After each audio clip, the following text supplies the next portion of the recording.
boys and girls, stand up. Stomp your feet and clap your hands. It's time for Skeet Jones and the magical puppet playhouse. Come and go with me, we can be free. A place to learn, a place to grow. You can let go, let's have a ball. And that is all. I just want you to come and go with me to a place of peace where everybody can turn their dreams into reality. There's no better place to be than with Skeet. Nope, not at all. My Skeet, come on now. Yeah. That's right. Come on, Get ready and clap your hands. Like that. Just like that. Everybody, come on. Yeah. and that is all. Come on with Skeet, we can be free. A place to learn, a place to grow. You can just let go, let's have a ball. And that is all. I just want you to come and go with Skeet to a place of peace where everybody can turn their dreams into reality. What's up, family? What's up, family? It's your boy, Skeet Jones of the Magical Puppet Playhouse, and thank you for joining us, grandma, grandpa, boys and girls, teachers, everybody. Hey, happy summer to you. That's right. If you're watching it right now, it is summertime. That's right. Here on the East Coast, and whatever you guys are watching the show at. Skeet, appreciate you guys. Yeah, I really do. And thank you for tuning in. All right, y'all, we got another great show. That's right. This is another part of, this is the second part of a 4-part series. That's right. Now, Skeet got to apologize. We weren't able to produce some of the new videos that we had planned to do for you guys because some of the music came in just a little bit late. And it takes almost 24 hours to produce these videos. Yeah, it's a lot of work editing, y'all. You guys ever think about you want to get into video editing, video shooting? That's right, it's a lucrative field, y'all, lucrative field. A lot of work. Well, anyway, of course you got to go to college or film school, whatever. All right, whatever you want. Well, anyway, Skeet is ready to do his thing. Thank you for joining me, and I'll see you in a little bit. Enjoy the show. Abba Yahweh, thank you for being a wonderful blessing to my life. In spite of all the challenges I may face, you've given me the wisdom, the knowledge, insight, and understanding, and you've covered me with your grace and mercy. You blessed me to be an overcomer. Toda! Here we go. I'm an overcomer, I say. The Lord help me be this way. You see me through every day. I love your blessing. I'm an overcomer now, say. Yeah, the Lord help me be this way. I'm an overcomer. I'm an overcomer now. I'm an overcomer now. I'm an overcomer. You blessed me to feel this way, to make it throughout the day. Don't know where the blessings come from, but I know that they're on the way. I believe in your every word, the things that you have to say. I'ma focus on your will. I need you to help me.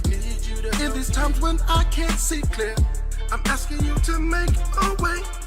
Please keep me and then restore me, because you have a better way. Rescue me. Forgive me, Lord, in all my wrongs. For where I was weak, you made me strong. I'm an overcomer, I say. The Lord help me be this way.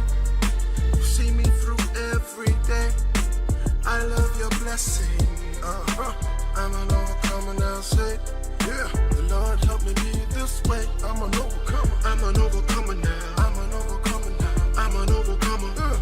As I take the time to pray to you in my secret place, there are changes in my flow that are taking place. You give me power to press on in the morning, and I keep moving up with my eyes on the prize. And I'm praising you for all the things that you've done for me. You keep me sane in the time when there's anarchy. You kept me good in the times when you were mad at me. You took control, blessed my soul, and now I'm so happy. I wanna praise you now, Lord, for the things that you've done for me. You provided light in times I couldn't go any further. Get up and walk, you said. then I started walking. When I live within your word, I stay blessed and I'm so blessed. I'm an overcomer, I say.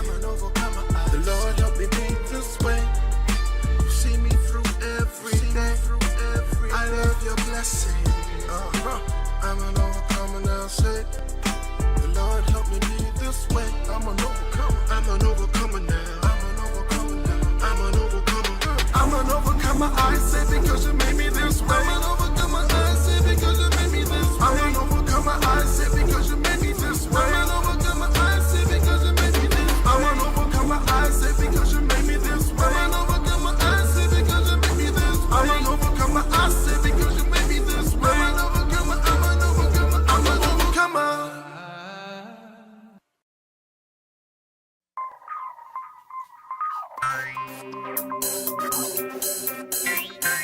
Free your mind.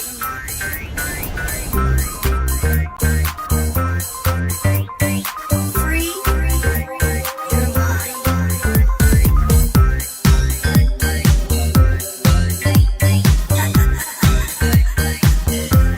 Welcome to the life, baby. You got the power. Let's go. Free your mind and let your body follow. And you let me follow you, yeah. Free your mind and let your body follow. Free your mind. Yeah. Come on. Here we go. Read and study through the word. I can do that. Understand yourself and know your worth. I'm valued. Learn who you are and find your guiding light. My core values. Walk in good love and walk into the line. It's up to me to live a life that's free. Empower the people to help the people see. We can do that. Life is worth living and giving and living. I know that you're itching to live a life that's free. Free your mind. Free your mind. Let your body follow. And you let me follow you, yeah. Free your mind. And let your body follow. Say what? Yeah. Free your mind. It's up to me and you to work together. It's like a hand in a glove, two birds of a feather. We gotta work it through and talk about it. Claim victory and never ever doubt it. Come on. Be bold in our love and walk in the way of truth. Respecting the elders and support our youth. It's gonna get better, just you work and see. Let's train on our minds to make it free. Free your mind. Free your minds. And let me follow you, yeah. Free Free your mind. and let your body follow. We're in a place and time where we have to learn to love ourselves and one another. Self-respect and dignity in its part are the keys to success. We must learn to study and practice in order to create the life we desire. True winning is the only winning when we are willing to do the work. Sing. Free your mind. And let your body follow. Your mind. And you let me follow you, yeah. Free your mind. And let your body follow. Free your mind. And let your body follow. And you let me follow you, yeah. Get it, get it. Free your mind. And let your body follow. Let your body follow. Free your mind.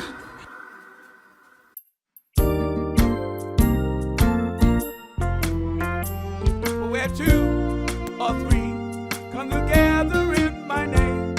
Where two or three come together in my name. Where two or three come together in my name. I am there with them. Everybody. Where two or three come together in my name. Where two or three come together in my name. Where two or three come together in my name. I am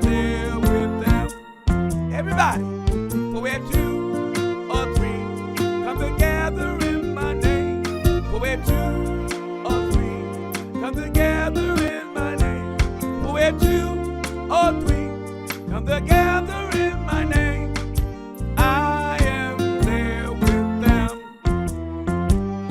Where two or three come together in my name, where two or three come together in my name, where two or three come together in my name, I am there with them. I am there with them. I am there with them. Two or three come together in my name.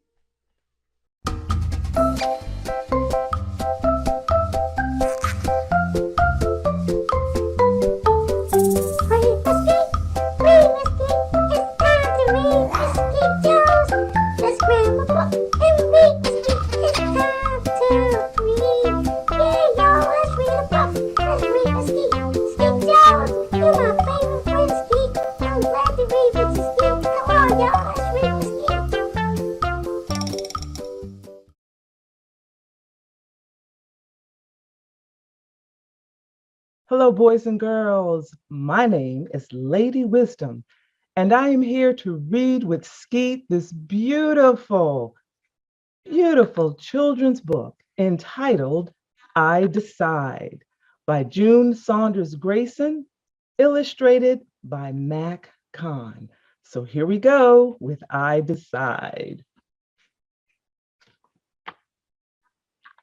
My father's always saying, do the best you can.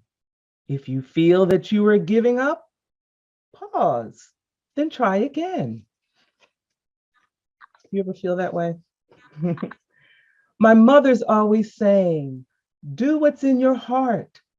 Trust your faith to give you guidance to finish what you start. Mother knows best. I listen to my parents, though I like the things I say.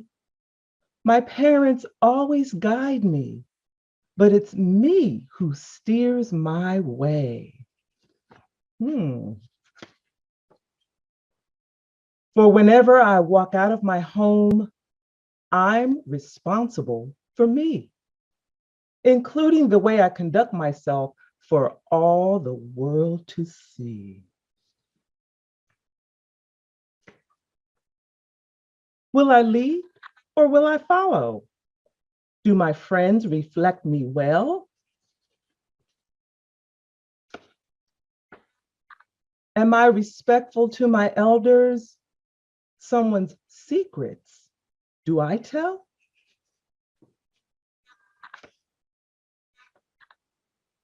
Do I care when others tease me? Do I let them bring me down? Do I raise my fist in anger, or do I calmly turn around?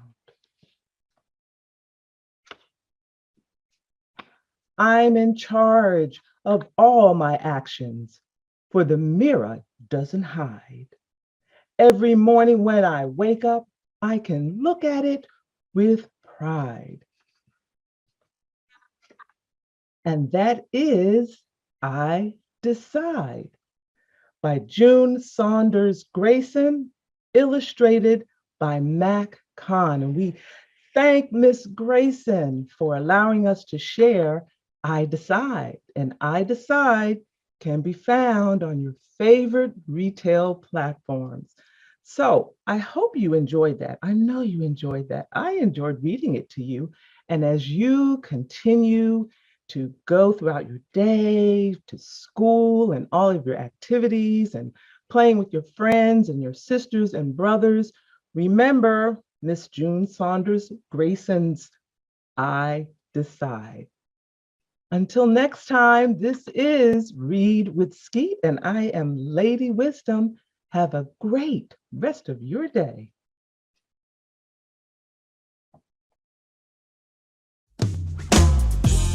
You know, we got to get this thing together here.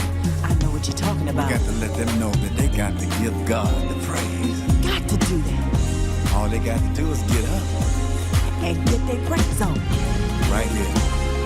Praise the Lord, come to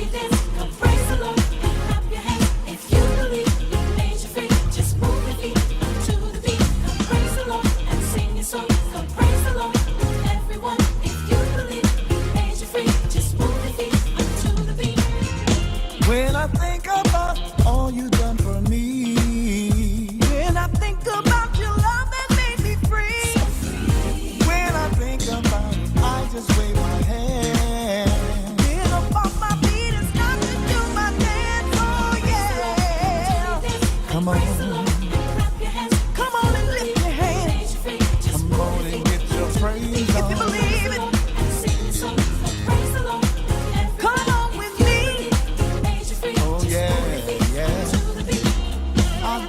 Tell the world you've been good to me. Got to tell the world about this crazy me. I've got to tell the world how you make me feel. God, this crazy me, and I just can't be still. Oh no. Come on. Come on and get your praise on. Do you dance? If you believe it, come on with me. Come on.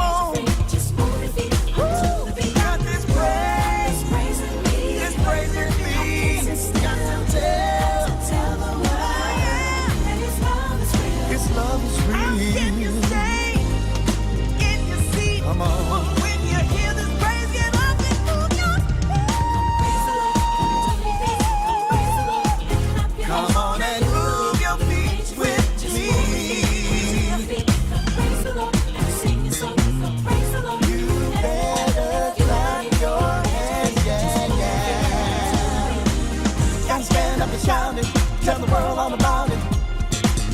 Gotta stand up and shout it. Just how good he's been to me. Gotta stand up and shout it. Tell the world all about it. Gotta stand up and shout it. Just how good he's been to me. Clap your hands. Come on. Do your dance. Clap your hands. Come on.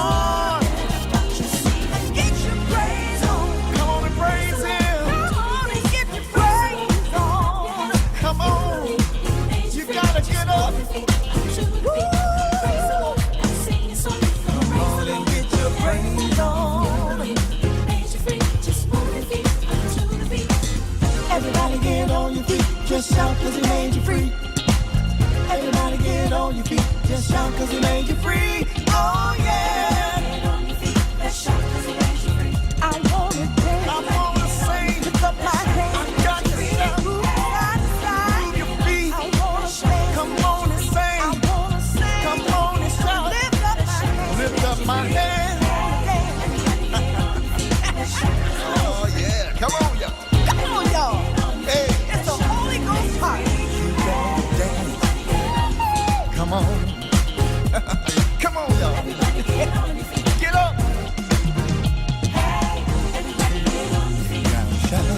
I don't think they heard us. I don't think so. Somebody needs to be moving like this.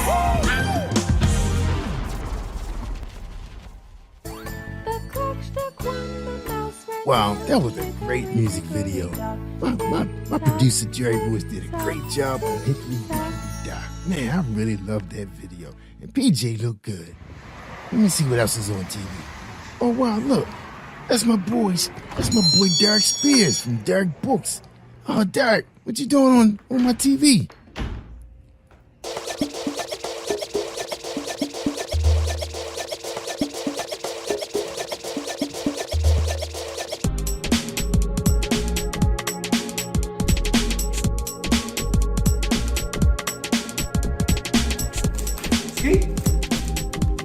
Is that you? Skeet, listen to me. You need to get down here right now to this bookstore. I've never seen anything like this. I mean, every book, everything in this store is written by this one person. Skeet, don't play with me. I'm so serious. Look, you got the books called The Bookworm. Movies, t-shirts. Skeet, you need to hurry up and get down here. I'm trying to get you in here before everybody else get here. You think I'm playing with you? Yeah, Derek, don't worry. Skeet gonna be down there. Me and the Magical Puppet Playhouse. Positive Nation Pop Band, we will be there to check out your bookstore at www.derekbooks.com. What's up, boys and girls? What's up, grandpa, grandma, and guardians? This is your boy, the host of the Skeet Jones and Magical Puppet Playhouse. I am Skeet Jones, and I'm here with some wonderful news. Skeet is here with some good news, y'all. That's right, we need some good news in this world. Skeet is now on Star Search. Right, you can get Skeet on all major networks. That's right, the Magical Puppet Playhouse on all major networks on Star Search. That ain't true. That ain't true. What did I tell you? Oh, my bad. Were you sleep through the meeting? Yeah. Well, anyway, I got some good news, y'all. The good news is Skeet is now featuring some nice young talent. Young talent. If you can sing or dance, please send in your reel to Skeet Jones. That's right. You can catch me at jerryvoicelive@gmail.com because Skeet don't check his own email. But if you want to, you can send it at Skeet Jones at skeetjones.tv. But better off sending it to jerryvoicelive@gmail.com because Skeet don't have his own computer. That's right. So anyway, featuring new talent, so send it in and you can be on my show. That's right. You can open Skeet show. That's right. So get that in and we're going to have a good time, y'all. So you need an example of what we need. Check out this feature right here. That's Gianni. That's right. She did a great job, y'all. All right, y'all. But look, I will see you Monday through Friday or Saturday on Skeet Jones and the Magical Puppet Playhouse. Take care, boys and girls, and see you soon. And get those videos in real soon. Don't forget to email me so we can get your permission from your parents. Amen. Bye-bye, y'all. Take care, y'all. Don't forget, it take a village of puppets to raise a child. And their parents, too. Bye-bye.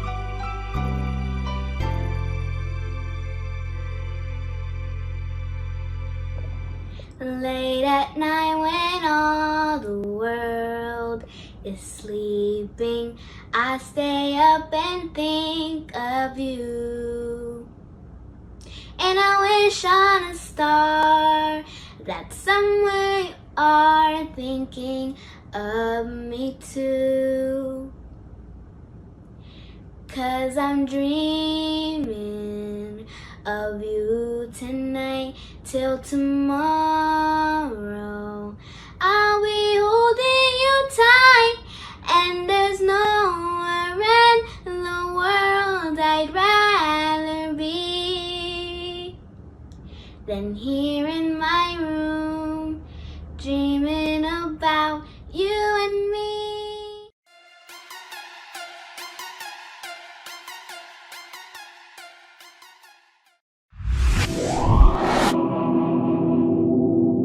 Subtle shots. Let the dancing begin.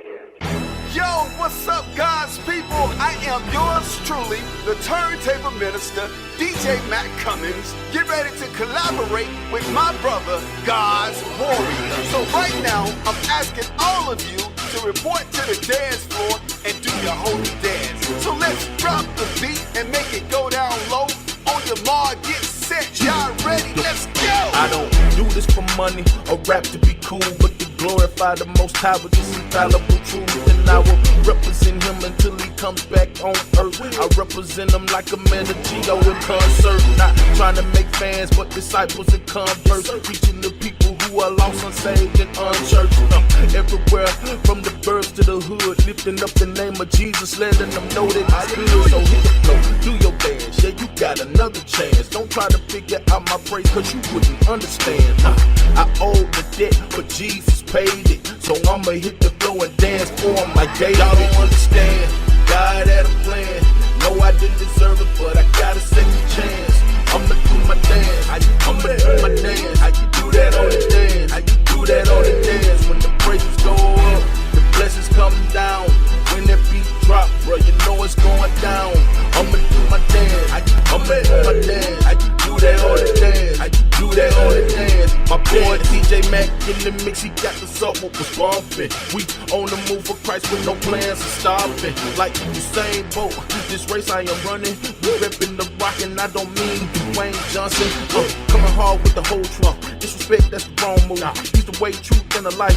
You can live if you want to. For him, nothing I won't do. And all the trials that I've gone through, I learned to put my trust in him. Fail me is what he won't do.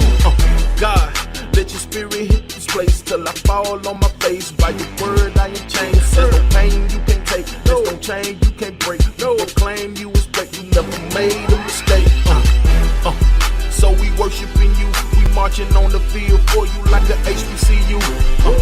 God, you did me a huge favor. I'ma do my dance like a drum major. Y'all don't understand, God had a plan.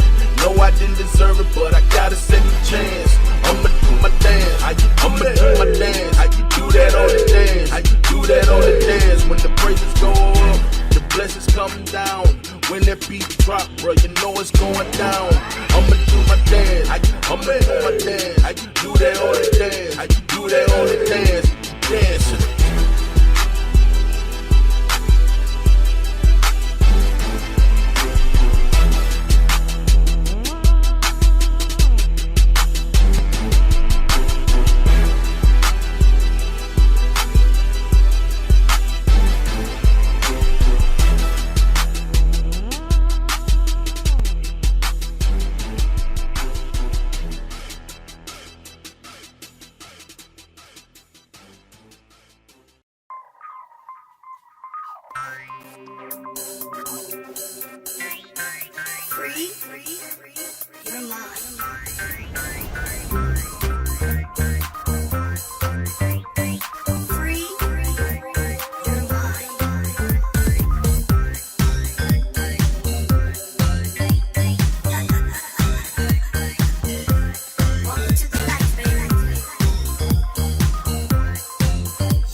Hey family, this is Paula G, and sometimes our negative mindset can hinder our progress. We have to unlock that negative mindset and create a new narrative in our minds so that we can move forward. And my Mindset Journey Masterclass can help you do just that. You can visit my website, paulagvoice.com, for more information. Embrace the journey.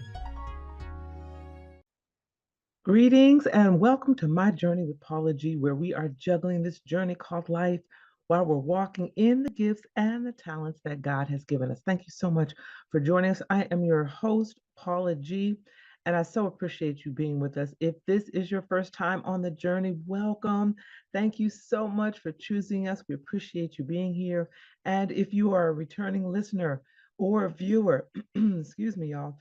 Thank you so much for being with us. We certainly appreciate you because, I tell you all each and every week, time is precious. It is the one thing that you cannot get back. So for you to think it not robbery to spend this time with us is truly, truly appreciated. We also want to thank those who are embracing the journey through their underwriting support, and that would be our underwriters. Without them, we would not have the means to provide this programming for you. So we really appreciate our underwriters, and we thank them so much for embracing us on the journey. And if you are interested in embracing us on the journey, and you have a business, product, or service that you'd like to gain exposure in front of an audience, reach out to us at jerryvoicelive@gmail.com or Paula at paulagvoice.com. Put underwriting opportunities in the subject line, and we will be sure to follow up with you as well. Also, I encourage you to like, share, subscribe across all social media platforms. I am Paula G Voice across all platforms. My website is paulagvoice.com, where you can go and find out a little bit more about Paula G, my radio history, television here, of course. I'm an author and some other things that you can take a look at. I'm so proud of this. That you can take a look at, when you are on this journey pursuing what it is that God has ordained you, or God has approved, if you will, for you to pursue. You've got to go full force. And if you don't support yourself and promote yourself and encourage yourself and share those gifts and talents with confidence, no one else will. And no one else will embrace you on your journey. So you've got to own what it is that God has gifted you with according to the talents He has given you. So I encourage each and every one of you to embrace the journey that God has set before you. All right. Well, today I want to talk with you all a bit about choices. And I think the last time that we were having this conversation, I mentioned that, maybe we need to do a part two. So here is your part two in regard to choices. And I want to go back to the scripture that we referenced in our previous episode. It was Genesis 3, verse 2, but I read a little bit further along than verse 2.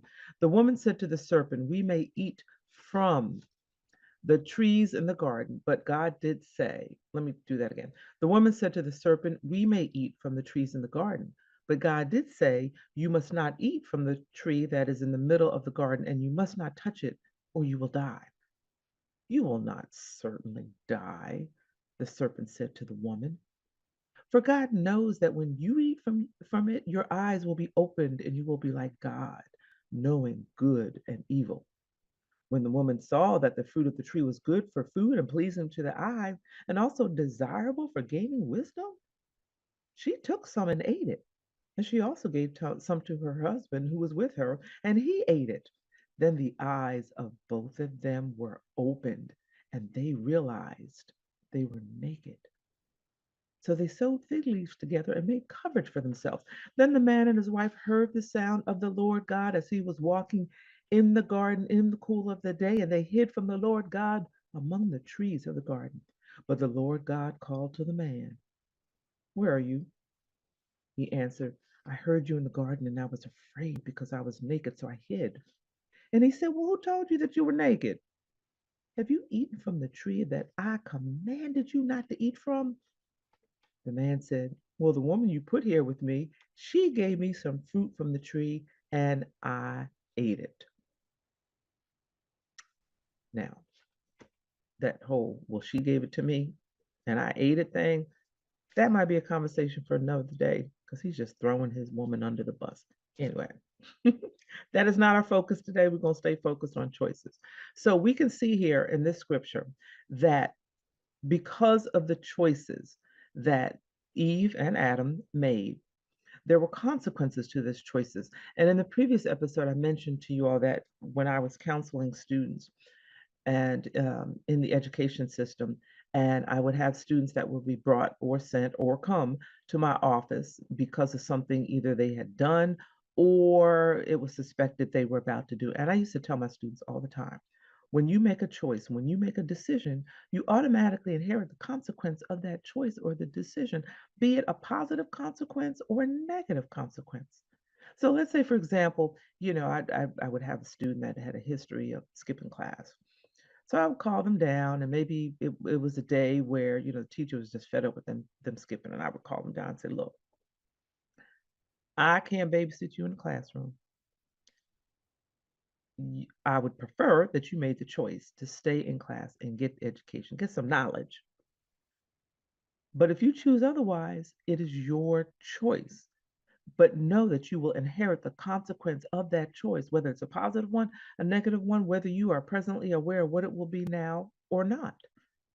And then later, the student comes back and the consequence was not one that the student would have imagined. Well, I didn't know that that was going to happen. Again, I say, when we make choices, when we make decisions, we inherit the consequences of those choices. We inherit the consequences of those decisions.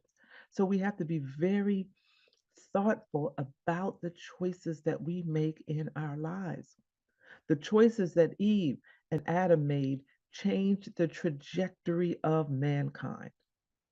It changed the trajectory. Why did they make those choices? Because they were listening to the wrong voice. You all know I close the show with the phrase every time that the greatest conversation you will ever have is the one that takes place in between your ears. What are you speaking to yourself? Is God a part of that conversation? And are you listening to his still small voice? When I say things with intention. I don't, just say them because it sounds good at the end of the show. With intention, and this is a great example.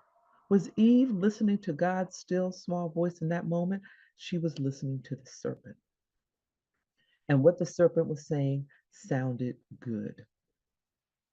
And somewhere I learned, and I can't remember where I learned in some Bible study or listening to a preacher or something. And it spoke of men are enticed and tempted by their eye gate. Women are enticed and tempted by our ear gate and what we hear. So the serpent spoke to that ear gate and enticed and tempted Eve to take from that tree, the fruit from that tree. And, in a lot of accounts of this particular scenario, we assume or hear or heard or been told it was an apple. I don't know if it was an apple or not because the word, did I say apple in there? I don't think I said apple. I think I said fruit. And every translation that I have read, I haven't read them all, of course, speaks to fruit. So we don't know what the fruit was. All we know is that Eve listened to the serpent, listened to the voice of the serpent, made a choice, and inherited the consequence of that choice. And at the time, she didn't know what the consequence was. So it was an unknown consequence, which in turn changed the trajectory of not only her life, Adam's life, Adam's life, but the generations to follow. And that is something that we need to be mindful of as well. The choices that we make in our lives could change the trajectory of the generations to follow us. And you think about that if you've had that experience or if you can relate to that or apply that in your life, maybe the choices that a relative made, how it has changed the trajectory of your life or the lives of other family members, or a choice that you've made that changed not only the trajectory of your life, but the lives of those around you. So we really must be mindful of the choices we make, the decisions we make, and think through those choices and think through those decisions and how they will affect the next generation to come. We're going to take a break. And when we come back on the flip side of the break, I want to talk a little bit more about choices and how it changes the trajectory of not only our lives, but the lives of others, and what that could mean for us moving forward in our future. So this is My Journey with Paula G. I am your host, Paula G. If you're just joining us, thank you so much for joining us. We're talking about choices. We're going to take a break and we'll be back in a moment. Hello there. This is Kevin Wayne Johnson. I am the Chief Executive of the Johnson Leadership Group, based in Clarksville, Maryland, and the author of this series of books titled Leadership with a Servant's Heart. We want you to know better, do better, and lead better. In this world, our leaders are not delivering what the employees are looking for. And great leaders are those men and women who are able to align their subject matter expertise with their heart, being compassionate and being empathetic, and also valuing, caring, respecting, and honoring those that we are responsible for in terms of development and coaching and mentoring. So Leadership with a Servant's Heart will help you to get there. Get your copy today everywhere that books are sold. Kevin Wayne Johnson. See you soon.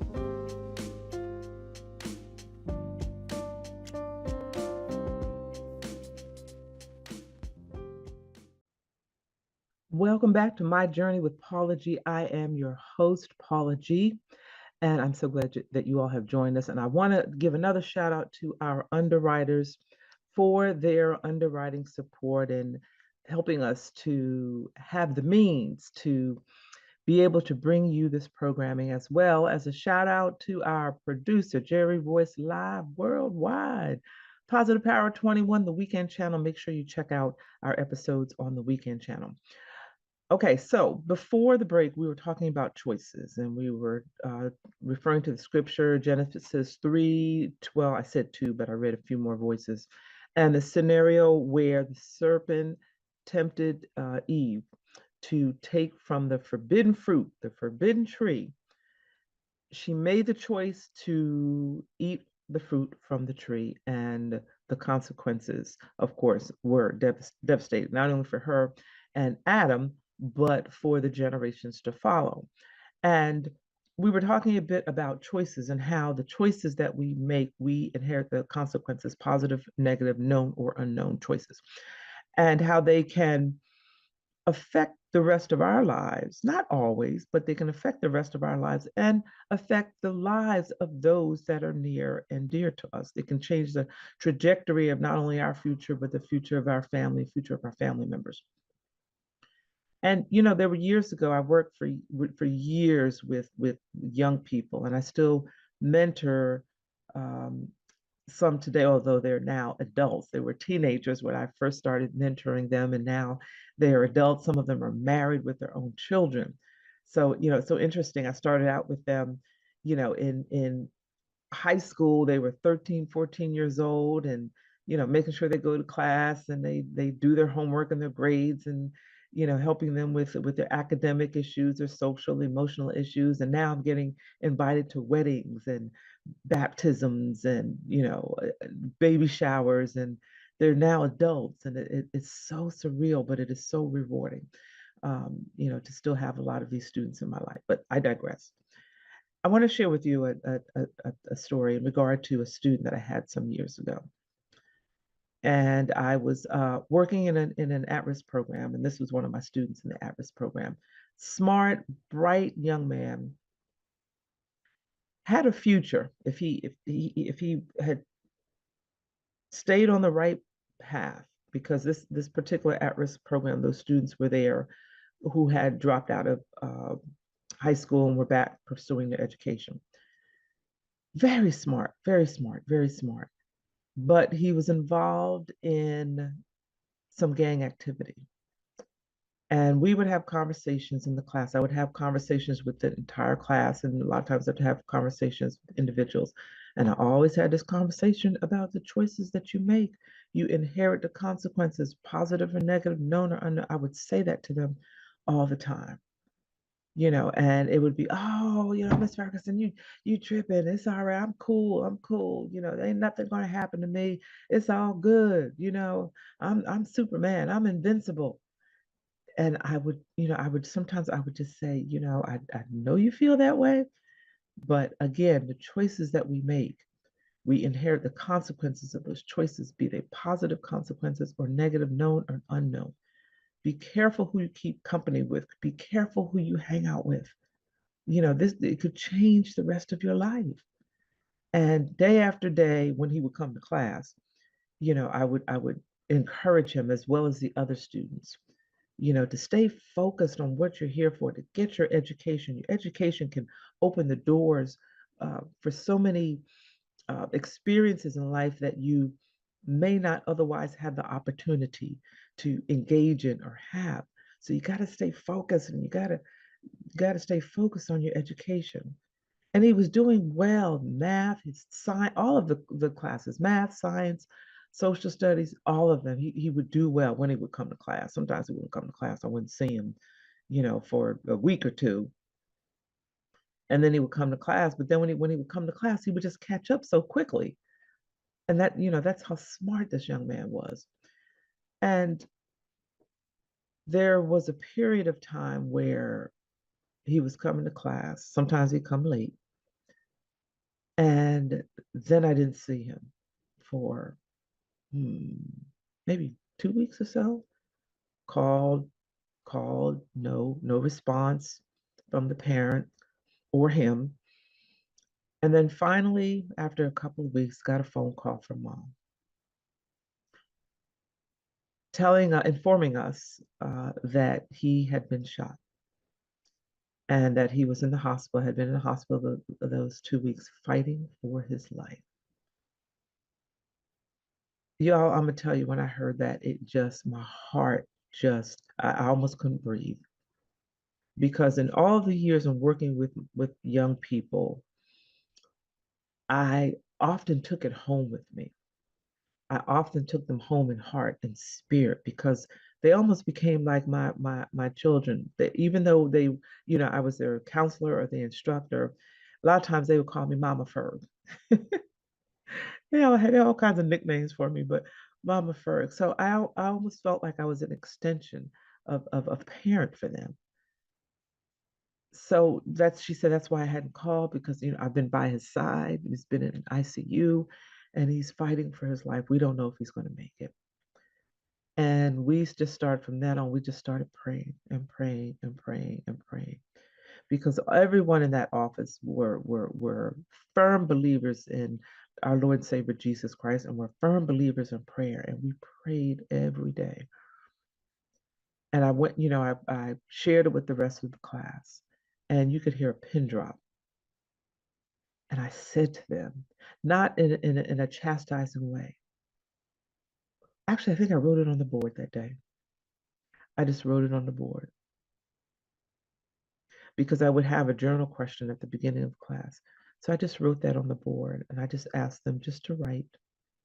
Didn't really have a question. The choices we make, we inherit the consequences of the choices, be they positive or negative. About 2 months later, he returns to class. And he came after class. His mom brought him after class. We had set up a meeting for him to return to class, because we had to implement some things. And he comes through the door. He was about that big. He wasn't that big of a young man anyway, but he was about that big. And he was wearing a colostomy bag, I think is what you call it. Because where he was shot, his intestines were damaged. So he wasn't able to relieve himself like we normally do. He had to have the relief into the bag. And I don't want to get too graphic, but you all understand what I'm saying. So he came back to class, and we implemented some things. He had to use, go to the restroom frequently. So, I always have the students to let me know when they need to, excuse themselves. To avoid, bringing attention to himself or embarrassment, I would just simply have him, just put his hand up like that. And I would nod and he would go do what he had to do and come back. Sometimes he was gone a long time, but he would come back and he would do his work. And it came time for him to test out. And we tried to get accommodations for him, but the accommodations were not approved. So, and one of the accommodations was for him to have extra time. It wasn't approved. So he had to take the test within the time allotted, which was a challenge because he was frequently getting up to go to the restroom. So I was with him pretty much the whole time that he was testing, just to make sure that he was okay and if he needed anything. But the frequent trips back and forth, sometimes he took a while, his time was ticking away. He was smart and he could get the test done if he had gotten the extended time. But because of the frequent trips that he had to make, he wound up testing a couple times before he actually passed. But I just remember him sitting there and saying to me, he was looking at the screen, he was looking at his test. After maybe the third or fourth time he had come back from the restroom. And he said, Miss Paula, I should have listened to you. And in that moment, I just hugged him around his shoulders because, he had his hand on the mouse and he was trying to answer the question. And his eyes got watery, as did mine. I just hugged him from behind. Neither one of us said a word. Neither one of us said a word because in that moment, the realization of what I was saying came to fruition. The trajectory of the rest of his life was established in that moment that he got shot. He may never be able to have children. He may always have to utilize that bag. And from my understanding at that time, he would always have to utilize that bag. So the decision he made to go out and join his gang members that evening changed the trajectory of his life. And he inherited that consequence. And it was so heartbreaking for me at that time. It was so heartbreaking at that time to have to witness that with my student. And I share that with you all because, again, the choices that we make in our lives, we've got to be thoughtful about those choices. We've got to be prayerful. Do they line up with God's will for our lives? We've got to think about the decisions that we make of our actions and our speech. We've come to the end of our journey. And our time goes so quickly. I always say that, but our time goes so quickly. And perhaps we'll continue this conversation in another episode as well. But choices, my brothers and sisters, choices that you make. Be prayerful about what it is that you do and make sure it's according to God's will and it's in alignment with his will. Thank you so much for joining us. Thank you for tuning in, for listening, for watching from wherever you are. Please make sure you like, share, subscribe, continue to embrace us on the journey. Paula G Voice across all social media platforms. Thank you so much to our underwriters, Jerry Royce Live Worldwide, Positive Power 21 Christian Media, the Weekend Channel. Make sure you check us out. And as always, remember that the greatest conversation you will ever have is the one that takes place in between your ears. What are you speaking to yourself? Is God a part of that conversation? Are you listening? Are you listening? Are you listening to his still small voice? Until next time, take care, make good choices, and make sure that you embrace the journey that God has set before you. Hello, this is Dr. V, and I just want to say congratulations to Paula G and Jerry Ross Live. Paula G of WATC out of Atlanta, Georgia, of My Journey with Paula G. Just celebrating almost 5 years, their 5th anniversary in television. We just want to congratulate them. They're doing a wonderful job. We pray that God will continue to use them to reach the masses. They are doing a wonderful work. Continue to tune in to them because there is no better persons than Jerry Ross Live and Paula G that is doing television on this planet. God bless them richly and abundantly. Amen.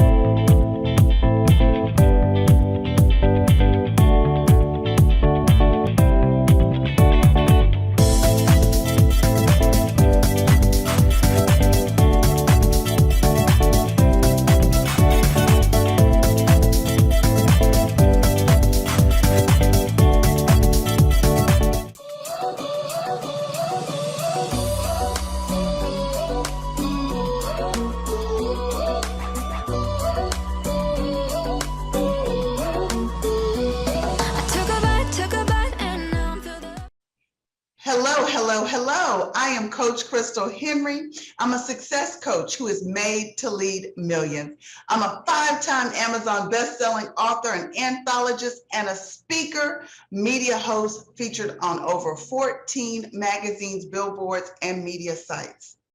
Did you know that I was muzzled in ministry, but I have taken the choice to no longer remain silent? I have overcome being oppressed and suppressed in corporate America, and it's my business to coach you from your what if to your what is. So you are experiencing the Crystal Henry Show, and I want to welcome you in to my space and into this place. I have a word, a message for you today, and it's called predicament. Some of us have been in some predicaments that we don't know how to get out of. So that's what I'm going to be talking to you about. I'm a Christian, so I'm going to be coming from the Word of God. I'll be reading from the New King James Version or the Amplified Version. But whichever way, you will be crystal clear. You will have an understanding and you will be excited and blessed. It'll be something that you can use in your day-to-day life or something that you can use to help somebody else. So again, welcome. I need you to get back, get your pen, your paper, get your word, and go with me to 1 Kings chapter 3. I'm going to talk about a special story that pertains to 2 women that were having an issue. Have you ever had an issue with your friend, your roommate? Have you ever had an issue that was so intense that you needed counsel, that you needed somebody to give you some wisdom and some help? Well, help is here. Take this story out of the Bible and use it to make a difference, a change, a transformation in your life. So again, we're coming from 1 Kings chapter 3, and I'm going to read a portion of it. You'll get the gist. It'll be okay. And the word of God reads 1 Kings chapter 3, verse 16. Now 2 women who were harlots came to the king and stood before him. One of the women said, "Oh, my Lord, this woman and I dwell in the same house, and I gave birth while she was in the house. Then it happened the 3rd day after I had given birth that this woman also gave birth, and we were together. No one else was with us in the house except for the 2 of us in the house. And this woman's son died in the night because she lay on him. So she arose in the middle of the night and took my son from my side while my maidservant slept, and laid him on her bosom, and then laid her dead son on my bosom. And when I rose in the morning to nurse my son, there he was dead. But when I had examined him in the morning, indeed, it was not my son that I had born." Then the other woman said, "No, but the living son is my son, and the dead son is your son." And the first woman said, "No, but the dead one is your son, and the living one is my son." And thus they spoke before the king. So I'm going to stop right there. That was verse 16 through 22. So have you ever been in such a predicament that was a life and death matter? And some of our circumstances really feel like life and death matters, but they're not. But I love this example. 2 women arguing over their sons, days old. They were arguing. They were women that were not what we call the best, the cream of the crop, the smartest, the most talented. They didn't have husbands, but they came together. Back in this day, in the Bible times, a harlot was a woman of the night, was a woman on the corner. I'm trying to be diplomatic for the different places that this video may show up in, but she was a woman that had not so many morals or scruples according to the society around them. But what they did what they had to do to live and provide for themselves and their families. And so they were in a situation that was a life or death matter. One woman's son died, the other woman's son lived. One woman was telling the truth and the other one was lying. And I know I've been in situations like that where one was telling the truth and one was lying against me, about me, to me. I've had people come to me and ask, how can you help me? Which one do you think is true? How does this work? I've seen all of that before. But in this situation, they had to find counsel. They had to find someone that could help them right this wrong, that could help them through this situation. And so what they did was they went to the king. Now, there's a scripture in the Bible from Proverbs 11 and 14, and that one says, where no counsel is, the people fall. But in the multitude of counsel, there is safety. So that means that if you can't work something out between you and the other person, you need to find somebody that will be that mediator. So what they did was they went to the king. And back then, the king was also a judge. And the king would also be the one that had a lot of wisdom, that had people around him with wisdom. And so the scripture in Proverbs 11 and 14 really helps us, really shows us that you need wisdom. You need somebody else that can help you out of your life and death situation or help you out of your predicament. Now, the word predicament means a difficult, unpleasant, or embarrassing situation. How about this situation, two women of the night, two women that were fighting over their sons. This was embarrassing, this was unpleasant, and this was difficult. A woman whose son was alive is not somebody that wanted to bury their son or somebody else's son. A woman whose son is alive didn't want to sit back and look at somebody else raising her son. So they had to work this situation out. And the place to go was to the king. And so what they did, verse 23 says, and the king said, the one that says, this is my son who lives, and the son, and your son is dead, and the one that spoke that says, no, but your son is dead, and the other one is living. He was like, okay, y'all are telling me, each one is telling me the same story about the other one, so how do I choose? This is what the king did that was crazy, that was out of nowhere. In verse 24, in 1 Kings 3 and verse 24, it says, then the king said, bring me a sword so that I can cut the living child in two and give half to one and half to the other. Who does that? Who says that? They were in a predicament already. A predicament is what? Something difficult, unpleasant, and embarrassing, a dilemma, a hardship, something that was in a clutch situation, something that caused a plight, like you're ready to run, you're ready to like, wait, I thought I was coming to somebody with wisdom, and they're saying, cut my son in half. Why would you do that? Why would you do that? And so as a leader, I'm talking to the leader, I'm talking to the ones that will help somebody out of a predicament. See, I'm talking from, I've been in a predicament before, but I'm also talking from the point of view as a leader that says, hey, let's get a quick decision. This is embarrassing, this is difficult, but what do I do as a leader to give good counsel? The king said, bring me a sword.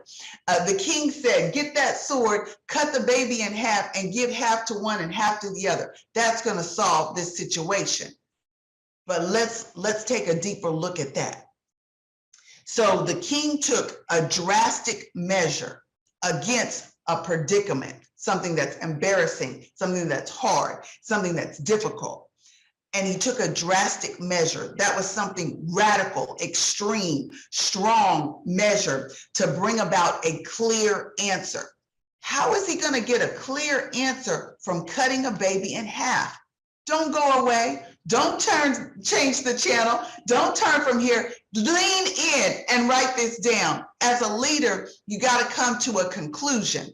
As a leader, you got to consider all the evidence that's before you. As a leader, you got to bring about a resolution. You got to resolve the problem, resolve the issue, right? So a leader is one that makes decisions. A leader is one that weighs and considers the evidence, considers the options. What will come from this, out of this? A leader will judge quickly, but not too quickly where he gets the wrong answer. A leader uses discernment. Discernment. Let's get into this next part of this scripture because I want you to understand how this king discerned who was the rightful mother of the living child and the rightful mother of the child that was deceased. Okay, you ready? Let's keep going. We are still in 1 Kings chapter 3, but we are in verse 26, and it reads, "Then the woman whose son was living spoke to the king, for she yearned with compassion for her son, and she said, 'My Lord, give her the living child, and by no means kill him. Don't kill him.' But the other said, 'Let him be neither mine nor yours, but divide him.'" That's discernment. The king already knew that the mother of the living child would have compassion on her son and would rather allow her son to live with a treacherous woman, allow her son to live, and maybe she could get him back, months later, weeks later, years later, rather would see her living son live than to be killed like the other woman's son. That king made a drastic decision, made an extreme decision, made an emotional decision that would make the two mothers emotionally express their love, express what was really in them. You know what it expressed? It exposed the cruelty and the evil and the bitterness and the hurt of the mother who was grieving over her deceased child. It pulled out that sin, like, okay, my son's dead, so let her son be dead too. See, when we get into predicaments, when we get into life and death matters, it matters who's around you. See, when you're going through trials and tribulations, when you're going through trouble, when you think that you don't know how you're going to make it out or make it through this situation, when you are emotionally exhausted, when you have been crying and in pain and in fear, you need to understand who's around you. Are they for you? Are they against you? Even if you are living in the same household, some people can be against you and some people can be for you.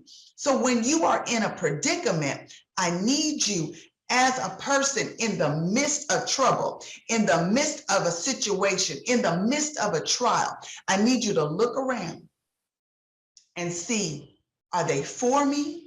Are they cruel? Are they evil? It will be exposed in the middle of your predicament. Are they good? Are they right? Are they for me? Do they have passion for me? Will they really help me? That's when you know your friends are your friends. That's when you know some of your friends are really your frenemies. That's when you get that type of understanding, okay? Get that type of understanding. So when we are going through trials, that's why some people can say, my trials have trials, my troubles have trials and tribulations. That's why we can say those things, because the pressure will cause different instances or different exposure to show up. So again, when you're in a predicament, look for the good, look for the right, look for the justice, look for the peace, look for the love, look for the help, but also see the cruelty, the evil, the meanness, the usury, because people will use you. Let what your eyes see and what your ears see is the truth, okay? What your eyes see and what your ears see is the truth. The lady knew, the mother of the living child knew the other lady was not for her son and not for her when this whole predicament came about. But what the king did was he did something drastic to bring out the truth, okay? He made sure that it was what? Crystal clear. So the king in verse 27, it says in 1 Kings 3:27, so the king answered and said, give the first woman the living child and by no means kill him. She is the mother. That's discernment. Remember when I gave those points?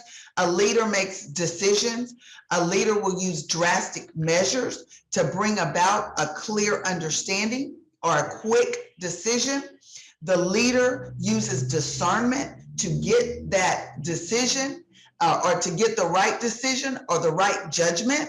And so in verse 27, this is the answer the king gave. He said, give the first woman the living child, for by no means kill him, because she is the mother. She is the one that had compassion.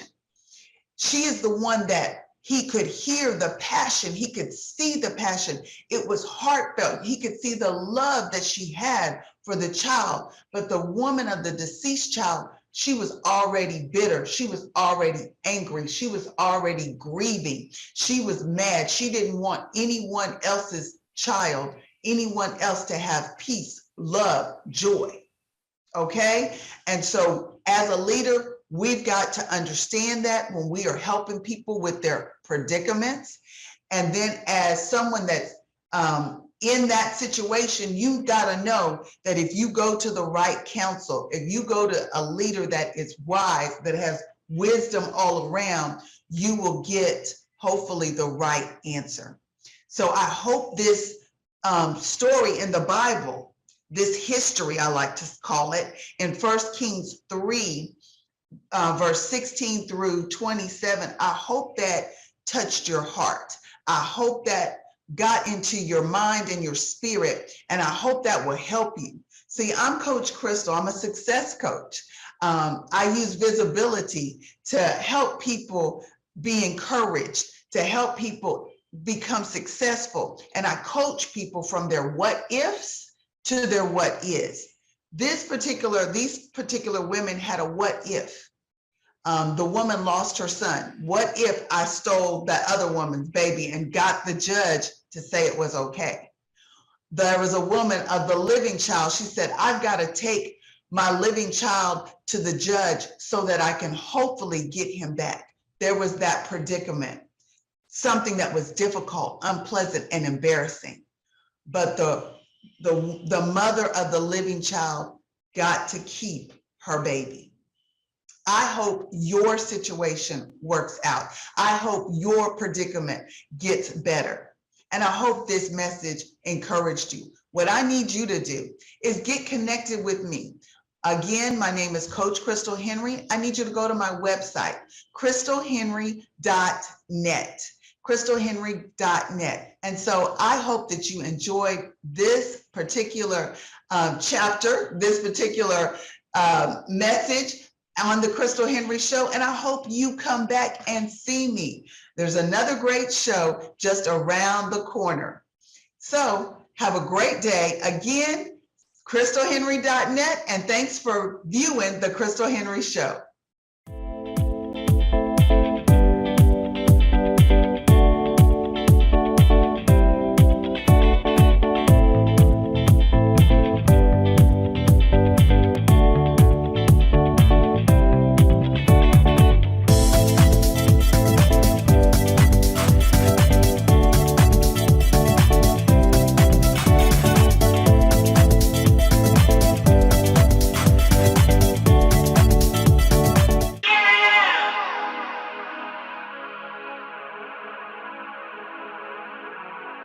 Stories help us to understand the world around us.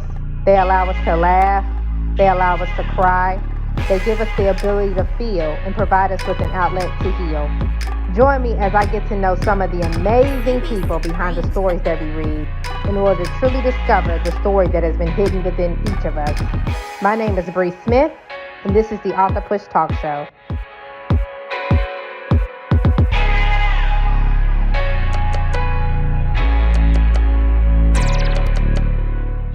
Welcome to the Author Push Talk Show. I am your host, Bree Smith, and today we have a powerful young woman who will be talking to us about women empowerment. Welcome to the show, Jasmine Tillman. Thank you, Jasmine, for being here today. Hi, thank you for having me. No problem at all. So can you tell us who Jasmine Tillman is? Yes, so I'm a self-published author, of course, a life coach, a life purpose coach, actually, and a motivational speaker. I'm from Toledo, Ohio, and I'm just, a young girl trying to find her way.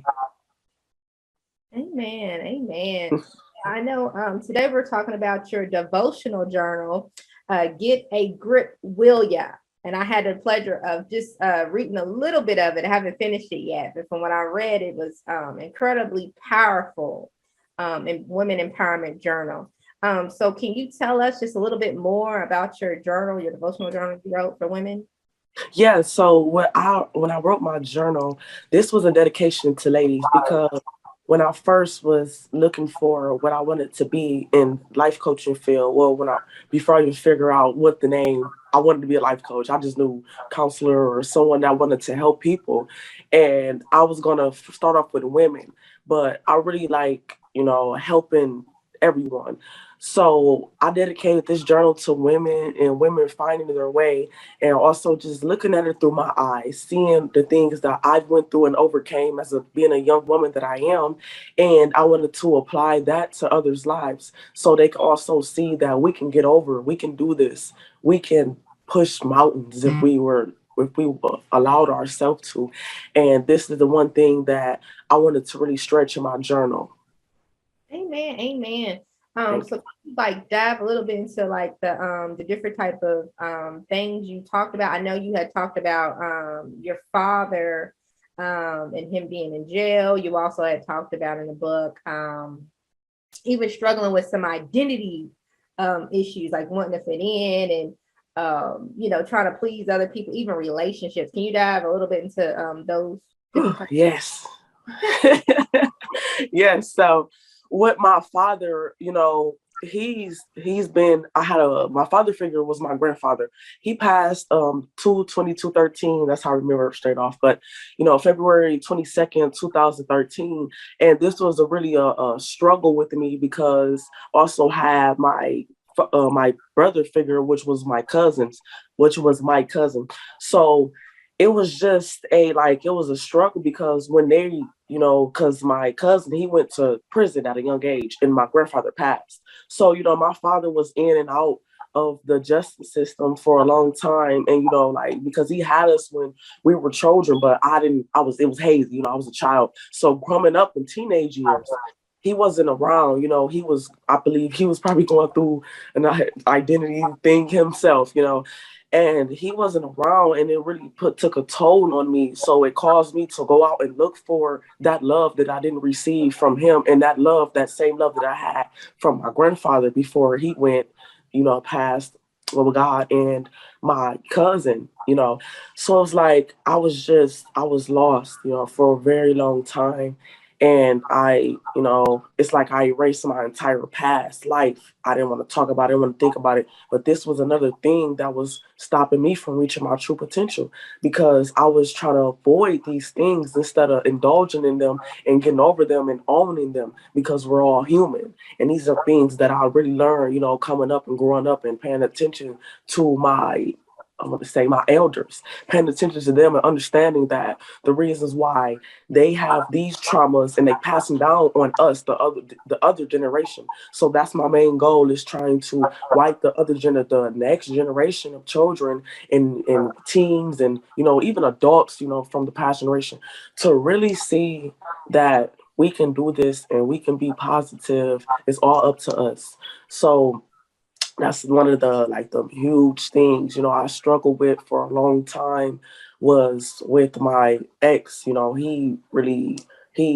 say that teen years with the relationships, they not really, oh, that's just, and I understand that, but this person, this is what's making us who we are, like this is molding us as we're finding ourselves in our teenage years. That's when we love the hardest. Well, in my opinion, that's when I love the hardest. So that's, I just wanted to breach all of those things and, just really, I, I gave it all. I gave it my all, and I wasn't ashamed of anything that I went through anymore. And I was just wanted to shine my light. Amen. Like you touched on a lot of good points, and I want to come back to that shame point in a little bit. But I want to also talk about the daddy figure, right? I know a lot of times, especially as Black women, right? One of two things.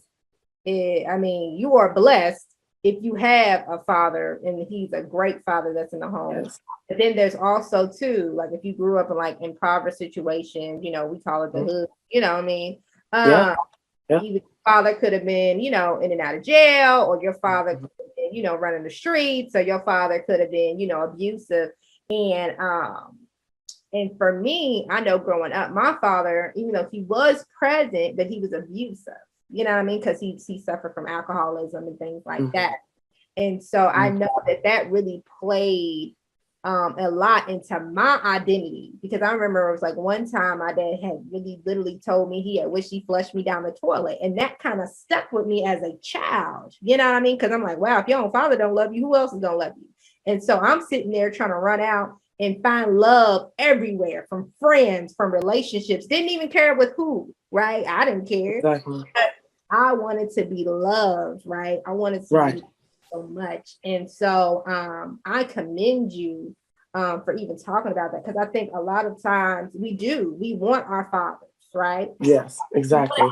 A relationship with our fathers, or even have a father figure that's in our life that's, that can really speak to us, you know what I mean? And help mold us. But exactly. You know what I mean? Yes. It goes for Black males as well, but I just know as females, like that's the first man that you love. And so if you see that, whatever you see, that's the type of man that you're eventually, you're going to get with the first guy. You know what I mean? Exactly. I've been in relationships with people and they were abusive. You know what I mean? But that's what I saw. You know what I mean? It doesn't necessarily mean that's what I needed. You know what I mean? I wanted. Exactly. Just, you know what I mean? That's what she saw. So that was so powerful. But I also want to talk about the shame piece, because growing up, people do feel shame. You know what I mean? Especially growing up, you be like, man, because I'm not gonna lie, I was ashamed a lot of my past. You know what I mean? But now I'm like, you know what? Like you said, I'm all about helping the next generation not to have to make those same mistakes. You know what I mean? And so I can you on that as well. What advice can you give, even like women and young women who are going through, what we just talked about, like either relationship issues with their fathers, or even they're in bad relationships currently. You know what I mean? Because they feel like, hey, this is it. I want love so bad. You know what I mean? Never experienced it. Like, what advice would you give them? Yeah, so I want to say I'm huge on that, because it was for 6-7 years I was in a relationship, and it was toxic because we both didn't know who we were, and we were both finding ourselves. But it was just with me, I have the ability to give myself off even when I'm struggling within. Some people just shut down or cut you off, and I had that. So it was just like, this guy knew that I was always going to be there. So it's like you have to be for yourself. You cannot allow people to to degrade you from any aspect of your life. You have to really see who you are. You have to look within and get that inner child and mold and mend that inner child trauma that you're facing. But you cannot do any of that without first admitting to it, taking ownership for your responsibility, and then we can talk, But it's just you have to love yourself first. And people don't know how to do that. So you have to figure out the how. And when you do that by figuring out your why, your purpose, what is the things that you go to sleep thinking about and you cannot just live without? This is one of the main things that I ask, what is that one thing that you feel like you cannot leave this earth without completing? And this is really a gateway to figuring out who you are, because and so I love that we're speaking about relationships. This has got me because my ex is just like my father, and he was in and out of the system. And I don't know if it made me hold on tighter, because my cousin, when I was telling you about my cousin, gave me that love when he went, to jail at a young age. And it just made me stronger. Yeah. Oh, wow. Yeah, that is powerful, like I said. And I love when you're talking about loving yourself, because that's what it is, And in the scriptures it talks about you love thy God with all your heart and soul, and love thy neighbor as thyself. But you can't love thy neighbor until you learn to love yourself, right? And we know that God is love, but it's that process of learning to love truly. What does loving yourself look like? Is it doing self-care? Is it getting therapy? You know what I mean? Is it your health, focusing on your health? Like what does it look like to you, right? Because it can come in forms, and I think it's okay too as people, because I think sometimes we think like God created us all to be people of connection. And sometimes us as people, we get scared to be connected, but it's okay to need people. You know what I mean? I just think we have to be conscious and cognizant of the people that we allow into our circles, into our personal space. You know what I mean? It's all about boundaries too, just setting boundaries for ourselves. Is there any advice or tips that you could give women or anything like that about setting boundaries for themselves to ensure, it's like guarding your heart, protecting yourself, so that, if you get in these situations, I don't care if it's, if it's with your father, you know what I mean? Because you might have to have a boundary with him, or, if it's somebody you're dating, or, any type of relationship, friend relationship. Are there any boundaries that you've set for yourself? Absolutely.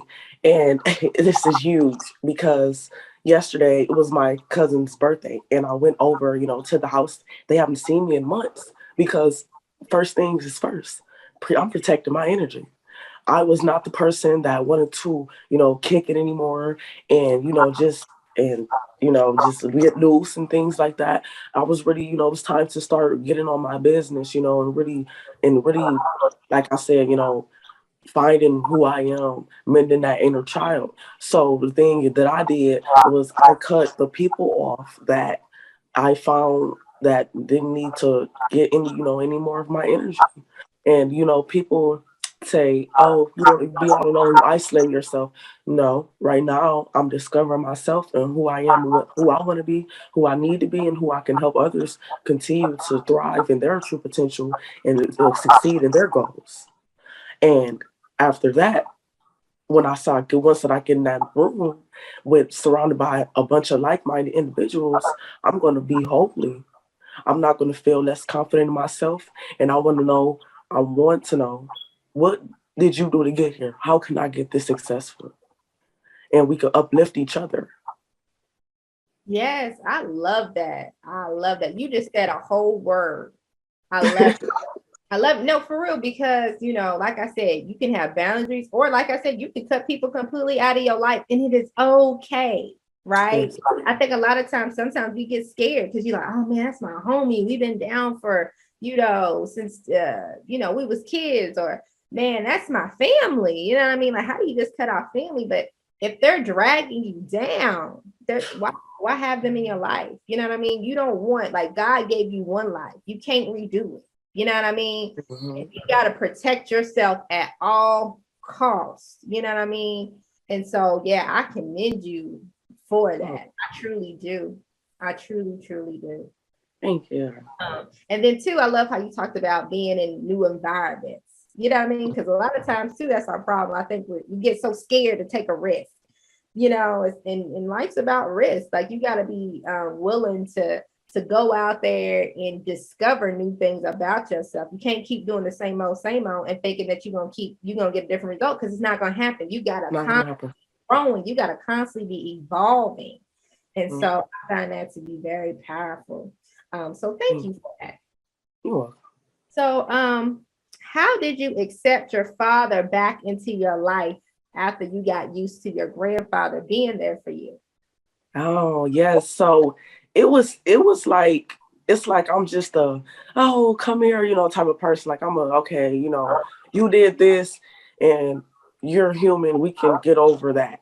So it was just like, but it was still things that I was dealing with that, because my other brothers, they weren't around. I have about 4 or 5 brothers. And, I let them know how I felt instead of me holding it in. I'm an introvert. So it's like, I'm just okay. Like, okay, you can, but I let them know, I let him know, them, like every man in my life, I let them know the things that, I was facing as a child, coming up and alone, and I, going through this toxic relationship for so long and putting up with it because I would crave that love so deeply and dearly. And, once we really got in tune with each other, and because he's always been I'm going to say listener. He's a great listener. My father is a great listener. He's always happy for me. If I get news right now, he's gonna be the first person I call and tell. So it's like, we just kind of I don't know if more Black families are doing it, but we don't really talk about our problems. We just like, oh, hand me the remote or something, like after an argument or something, like and it's like, okay, I know she's not mad at me no more, she's talking to me. So yeah, it's kind of like that. Hey man, I love that. And that's and I love that because that's what I wish me and my father had. I mean, me and my father have a better relationship now. Of course, we're in place because we have to both protect ourselves. But I love that you're able to still be able to talk to him and converse even after all these years. You know what I mean? Like that's true forgiveness. You know what I mean? To truly be able to do that and not hold all that in and be like, you know what you did to me when I was a kid, you wasn't even there. You know what I mean? Like you just like, hey, the past is the past and I'm gonna move forward in my life. So I commend you for that. Thank you. Yeah. No problem. No problem. So how long have you been writing? Is this something that you started or have you did this since you were a kid? Since a child, I've been writing. I love writing. And since my mother always tells me a little story about when I was a kid and I was in school, I don't want to say it wrong, but I think about kindergarten or one of those grades, one of those young grades. And the teacher told us to write a sentence, I wrote a paragraph. And I kind of remember that. And she was amazed because I can barely spell. I mean, that's powerful though. I feel like a lot of us, when it comes to our passions, like if we really look back in our childhood, we can kind of see where the Lord was leading us all along. You know what I mean? Yes. Because I was a big writer. I love to write, and I felt like that was the best way to express myself, especially as a kid. I didn't know how to else. I felt like I didn't have a voice, and so writing just really became my outlet. Yes. I commend you for that. I truly do. Thank you. So is there anybody you want to shout out or any contributors you want to shout out from your writing your book? Sure, yes. Oh, yes. I want to shout out C. Renee. She really led me and guided me through everything. She has her coaching business. Also want to shout out my editor. She is so amazing. Zambia Geiger. She is so great.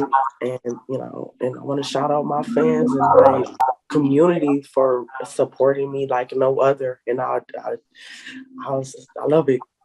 I'm getting tongue tied because it makes me so emotional every day how much support, that because I deleted my old Facebook and made a whole entirely new Facebook with a lot of individuals that think like me, and it's always positivity on my timeline.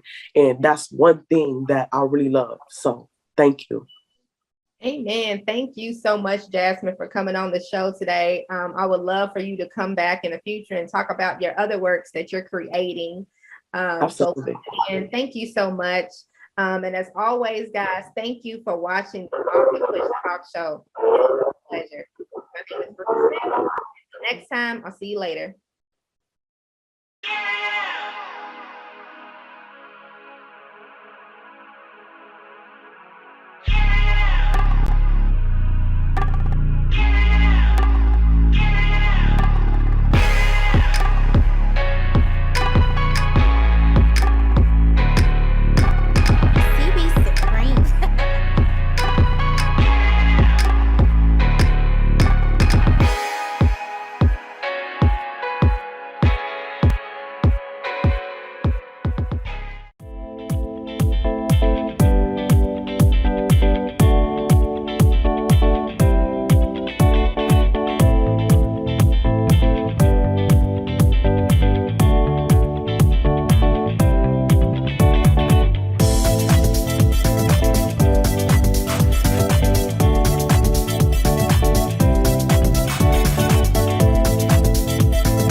Welcome, welcome, welcome to another episode of The Red Room. I am your host, Shay Samuels, and as always, thank you for tuning in. I'm glad that you chose today to be here because just like any other day, you are going to be blessed. You are going to be, there's so much that's going to come out of this show that I want you to invite a friend, invite a friend, invite a friend, invite another friend, invite a cousin, invite a sister, invite a brother, anybody that you know that needs a bit of encouragement, that needs just a bit of a push.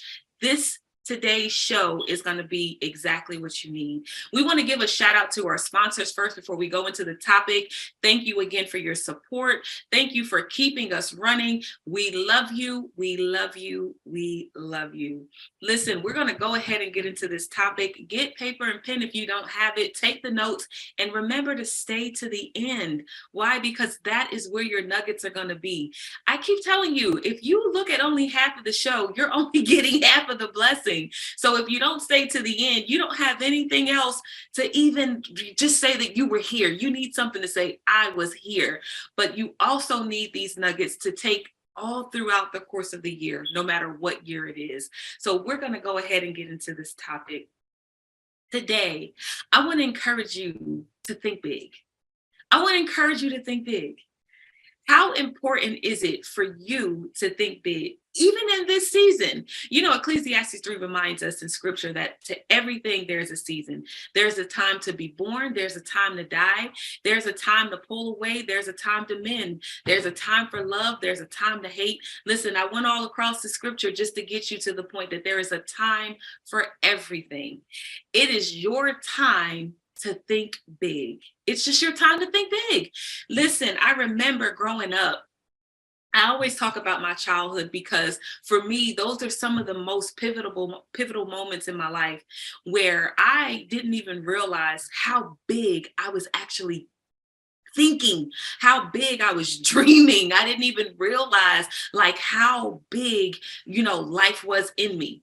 And for me to even be able to pull these things out, sometimes I had a bit of anxiety. And we're going to talk to those people today who have a bit of anxiety just because they think big. It is amazing to me how strong and powerful just thinking can really overcome our thoughts, which causes so many other things. So we're going to get into that. But today I want you to just think big. It's important for you to do this. Why? Because every single time you think of something you want to create, life, even after that, begins to happen for you. As a person who is an entrepreneur, a musician, a motivational speaker, life coach, all of the things above, I would have never thought that these things can happen for me. But just because I thought big, I would not be sitting here in front of you today. That is the power of just thinking big enough. I've had a couple of sayings over the time where people have told me I wasn't qualified for something. Someone's told you you weren't qualified for something. Someone told you that you would never be able to complete something. Someone probably even told you that you would never amount to anything. But once you put your mind to thinking bigger than that, you have the power to create whatever you want to create. I'm going to give you a few examples. The light bulb. Who would have ever thought we needed a light bulb? Why would someone think about a light bulb? But every day we get use out of what? A light bulb. And then they took it a step further. They started coming up with different watts. Why? Because there's intimate moments. There's moments where you need to have it for shows and movies. There's other things that you need to be able to use lighting for. But listen, someone created the light because they know you would need it. Let's talk about a car. Who would have ever thought that we needed a vehicle? Why would someone not want to walk from one side of the town across the other side of town? Why wouldn't you want to do that? But someone thought about a car, and guess what they took? Something, and they took something and made it out of nothing. That is the power of thinking big, taking nothing and making something out of it. Let's talk about the airplane. Who would have ever thought it would be quicker for you to go across one country to another and using an airplane to get you there? I'm telling you the power of thinking big. There's a few chain stores that you probably frequent every single day. That was someone's vision that you were buying into every single time you walk in. Do you see the importance of how big thinking can be? So how many times have you shortened yourself or shortened your lifespan because you decided not to think big? Don't be afraid to do it. Now, I know that someone's saying, I do it, and every single time I do it, I kind of get cut off from it. Every single time I think it, something happens. That is the destined place for you to be, which is why it's so hard for you to get there. Can I encourage you in that today? That because you're supposed to be there, the trials and the tribulations are going to come to wipe you out. But if you allow it to happen, you'll never get to your end place. When I tell people that, you know how many people decide that they want to start walking, they want to start moving, they want to start thinking, and then they start planning. That right there, that's going to be the place that you need to be. So we're going to talk about a few things that you can do in order to get you from your thinking place to your implement place. But I want you to first know that you have to think big, bigger than you've ever thought before. Why? Because your life and your legacy, it depends on it. Your legacy depends on it. Can I tell you that it's your legacy that depends on it? Forget the people who didn't think big before you. I got to tell you this. Forget those people who did not think, well, my grandmother didn't think big. My mom didn't think big. It's just not part of our family. We are 9-to-5 workers. We love being able to do what we do when we do it, but thinking big just wasn't a part of me. Well, I'm going to tell you who I'm talking to today. I'm talking to the person who has this rumbling in their belly every second of the day that you can do something beyond what you knew your family did. That person who knows that if I just created this one thing, that it probably could change the lives of other people. Think about the person who came up with prescriptions, medication. Think about the person who said, let me build a hospital. Think about the person who said, allow me to do this, and then that happened. You are taking advantage of that every single day. So what is it? Are you trying to write a book? Are you looking to become a musician? Did you want to go back to school for something? Did you want to create the next latest piece of technology? And you just think because somebody has created every other thing that there is out there, you can't do it. Let me tell you, they don't have what you have. So I want you to think big. Let's go into a couple of ways that you can start taking your thoughts and moving those thoughts into another prospect of your life. Do you know that a vision board is the most powerful thing that you could ever have? Why? Because it brings your vision to life. The vision board is the most powerful piece or tool that you can have as you're thinking big. You're laying out your platform. You're laying out your blueprint right then and there. You're saying, this is my vision. Habakkuk 2 says to write your vision and make it plain. So once you start writing your vision, once you start making it plain, now you have your blueprint. What does a blueprint do for you? It shows you your steps. Listen, the blueprint will show you your steps. There are so many times where I have had to do a vision board for myself because all of these visions were coming to me. And once I laid it out, I said, ooh, I see myself doing that. And when you sit back and you look at that vision board, month by month, start checking off the items that you literally completed. When you start thinking big, you have to have a reminder, and that's what that vision board will do for you. When you start thinking big enough, you'll have that vision board and begin to execute the plan. So I want you to write this down. I need a blueprint. I don't care how you get there. You can be the person that wants to do your vision board by yourself, but I'd say get a group of friends together, have a vision board party, put it together, put the popcorn on, get a movie, put some music on, but get together and start working this thing together. Like-minded people are going to be want to be around you, and they're also going to want to have their visions laid out as well, but you can spearhead it. Get that vision board out and start putting down whatever it is that is in your mind. Lay it out, map it out, get it together. And I'm telling you, once you see this vision board and the people around you, once they see the vision board, they become accountable to your vision. That's the next thing. You need people accountable to your vision. There's no point of thinking it if it can't be done. Listen, can I tell you that no plan can be executed alone? Let me share with you a football team or a basketball team. Let me share with you a soccer team. Do you see one person out on that field trying to make this thing work? No, ma'am, no, sir. You are going to need a team of people to hold you accountable. You are literally going to have to start thinking this thing through. Everybody can't go where you're going. And I know that you've heard that before, but let me tell you, I don't mean it in that way. I mean that there's a number of people who could go, but is it right for them to go in the season that you are elevating? That's what thinking big is going to do. So you're going to have people who will be accountable to your vision. Those people will not be competitive. Those people will not be jealous. Those people will not be envious. They are going to connect with you and say, what must I do? What must I do to help you push what you're thinking through? It is imperative that you have accountability partners. Listen, in my lifetime, I have had people who came, people who went. But in this season, I've had people who stuck. Those people are going to be the ones, no matter what they're going through, to say, what must I do?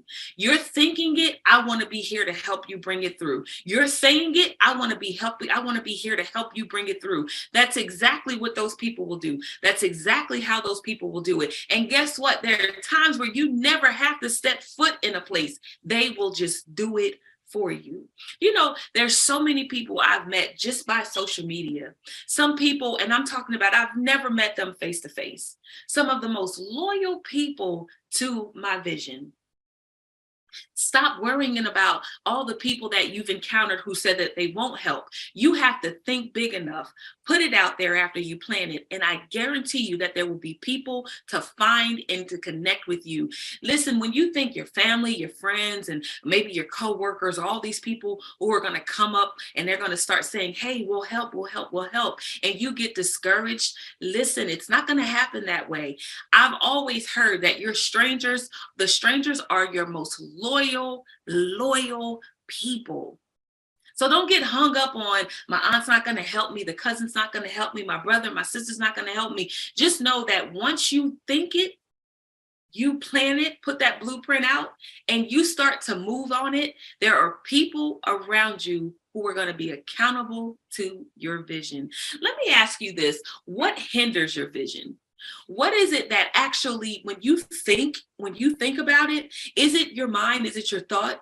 Or is it people telling you that you can't do it? Is it someone telling you you weren't qualified? Is it somebody out there saying it can never come to pass? Maybe somebody might have said to you, well, this person tried to do it, but they weren't successful in it.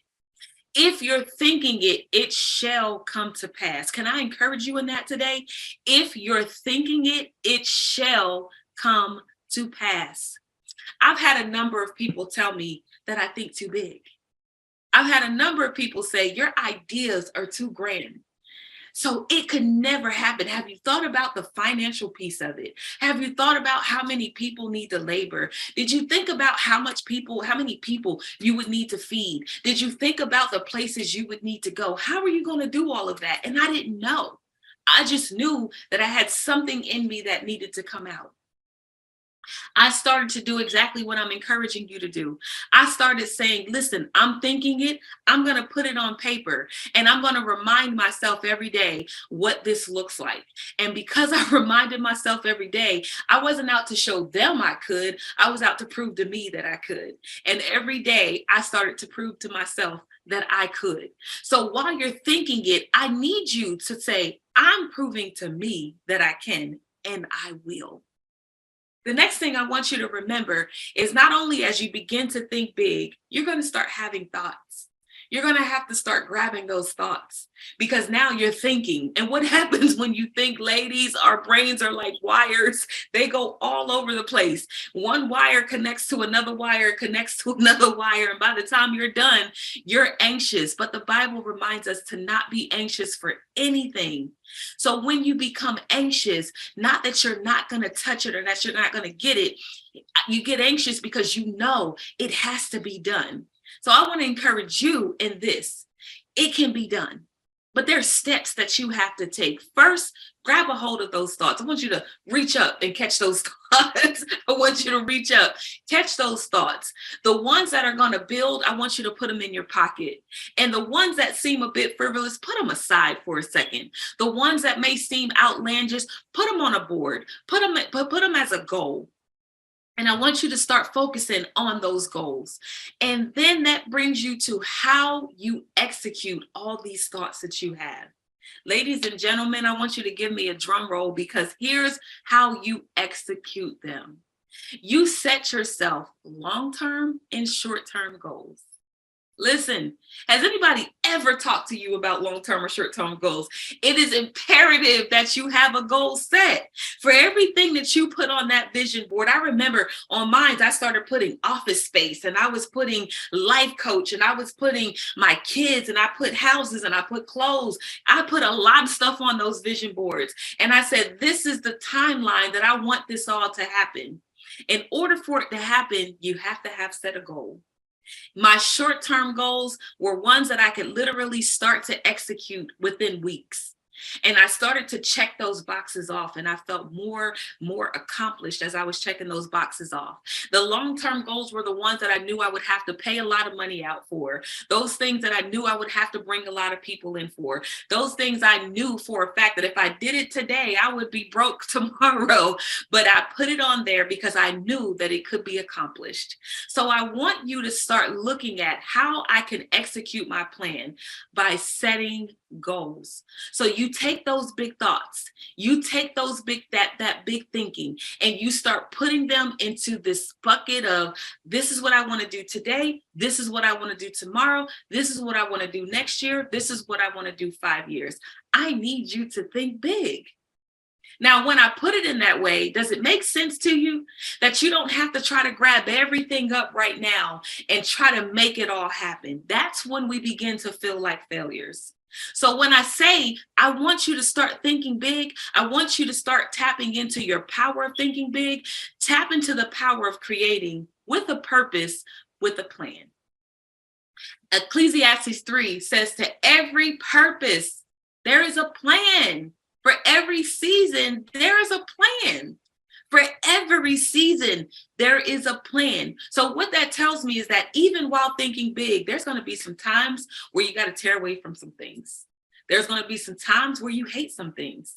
There's going to be times where just the vision feels like it died. There's going to be times where it feels like it died. There's going to be times where it feels like there's just nothing happening, but you're still thinking. Oh, I love that scripture reminds us that God knows the plans. Jeremiah 29:11 says, for I know the plans that I have for you, and these plans are going to cause you to prosper. So that means your thoughts are just that. God gave you the thoughts. So do you not think that God's going to give you the plan or the action behind it? You just have to move. So when those thoughts come and when you start feeling anxious, remind yourself that I am not to be anxious for anything. The thoughts are great thoughts, but all I need to do is just lay it out, write the vision, and make it plain. There's so much power in thinking big. I always like to give you guys a movie because I'm not like a real movie person, but for some reason, as I begin to kind of encourage people and motivate myself, it really comes up to the movies. And so everyone probably has seen it. Everyone probably goes to see it afterwards. Who knows? But I have to share with you some of the movies that I've seen of the power of just thinking big. I was watching a show. I don't even know if I want to say the show's name, but I was watching a show, and I can tell you that there are two men dressed in black. There was an episode that I was watching, or one of the shows that I was watching, where one of the men in the episode actually had to go back to save the person who saved him. In order for him to do that, he had to think big. He had to think outside of what he was taught. He had to think outside of the box to get this person where they needed to be so they can go back where this person didn't die. Long story short, he had to think outside the box to make this happen. Before he started to do what he wanted to do, there were people who told him he couldn't. They said it was impossible. You can't go back because you're going to change the end of time. And you can't do that because then it affects everybody else. Listen, this person thought big enough to go back. This person thought big enough and thought enough of his friend to say, I don't want him to die, so I'm going to go back. There were trials and tribulations in this because he had to keep doing it over and over and over and over. But he was determined. Why? Because he had the end in mind. Do you have the end in mind? Do you have what it takes to go back, but still move forward enough for you to know this is my landing place?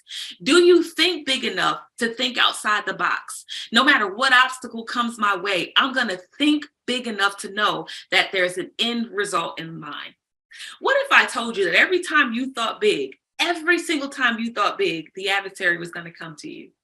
And the adversary is going to tell you that you can't do it.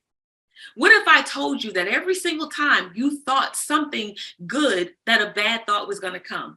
Listen, I know that you know it because it's happening to you every single day. Can I remind you of the book of Job, where God was up there with the angels? And this is kind of just for, lack of speaking, but the guy was up there with the angels, and the angels were talking, and God is talking to them, and there's Satan walking in the midst of all of them. God never tripped out. God never said, hey, what are you doing here, my hater? He never said that. He said, what's up with you? He said, what's up with you?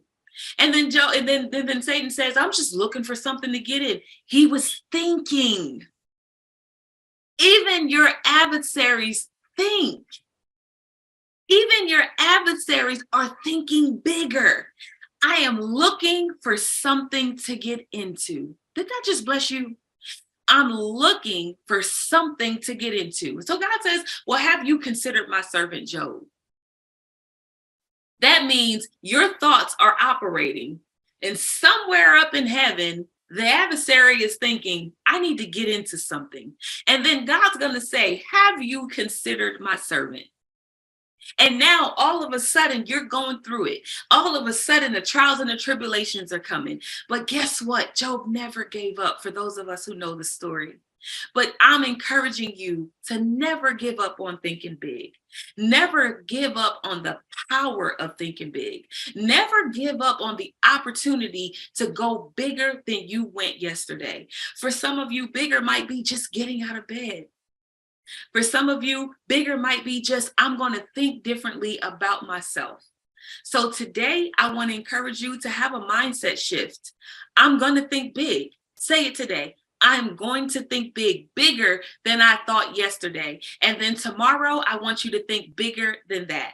Your destiny is sure to come. And remember, to everything there's a season, it is your season to think big. Listen, that's my time. I want to thank you for tuning in. And I pray again that this is going to take you until the next year and the year and the year and the year after that. I'm Shay Samuels. Thank you for tuning into the Red Room. Until the next time, we'll see you soon.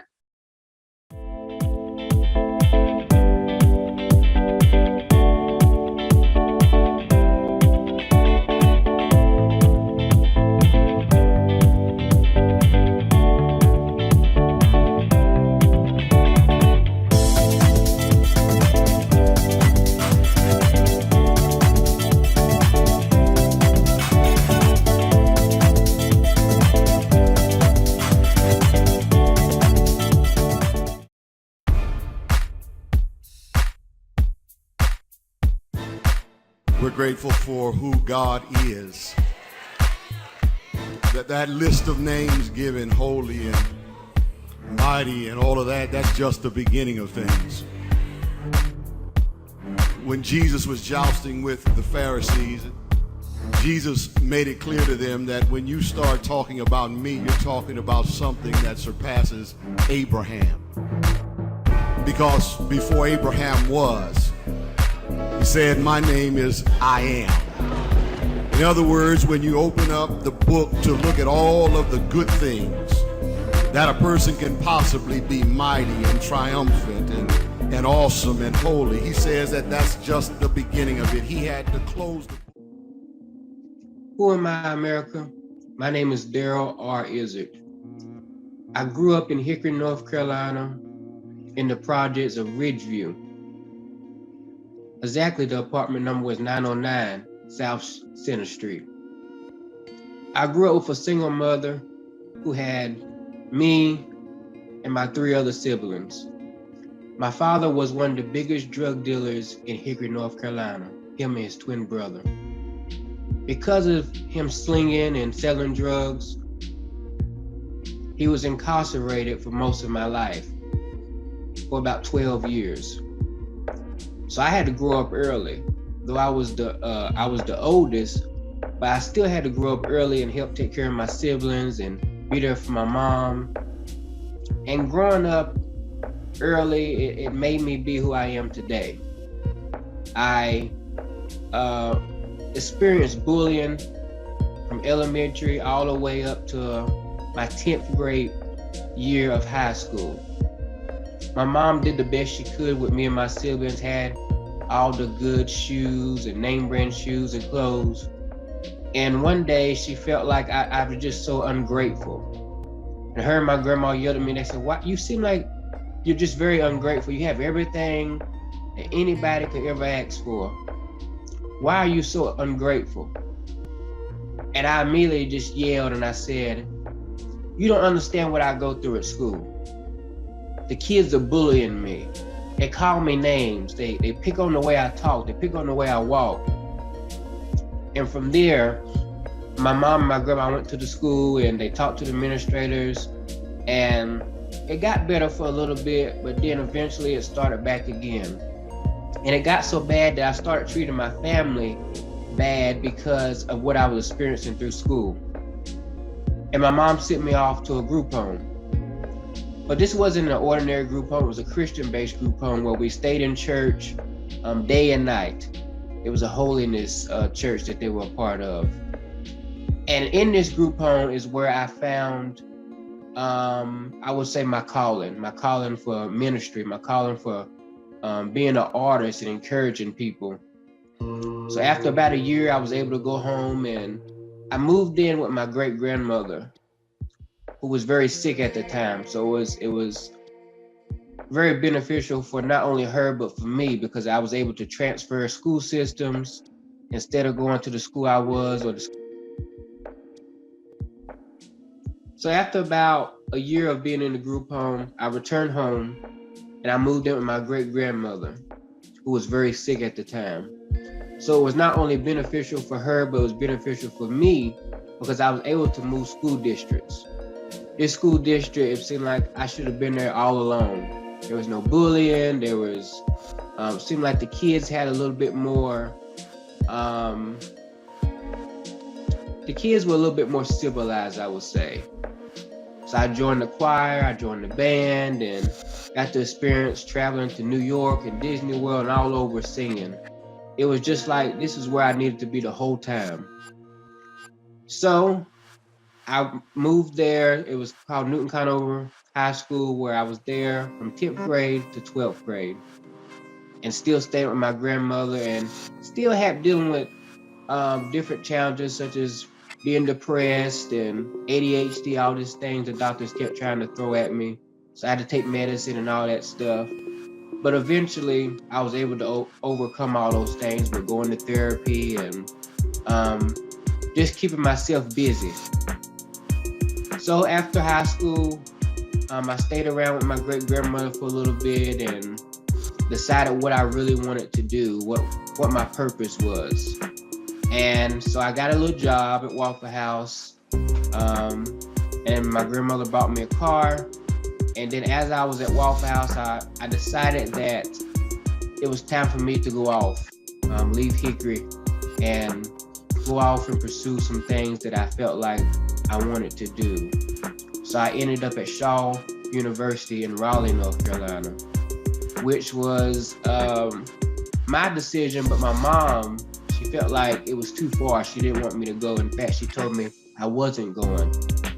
And I was doing everything I could to make arrangements and get my ride there because my mom didn't want to take me. Eventually, during a counseling session, the counselor talked to my mom and she was like, he needs to experience this. If he doesn't like it, then he can transfer always. So my mom finally decided to let me go, and her and my brothers and my grandma, they all helped me move in. And my first year of college was rough.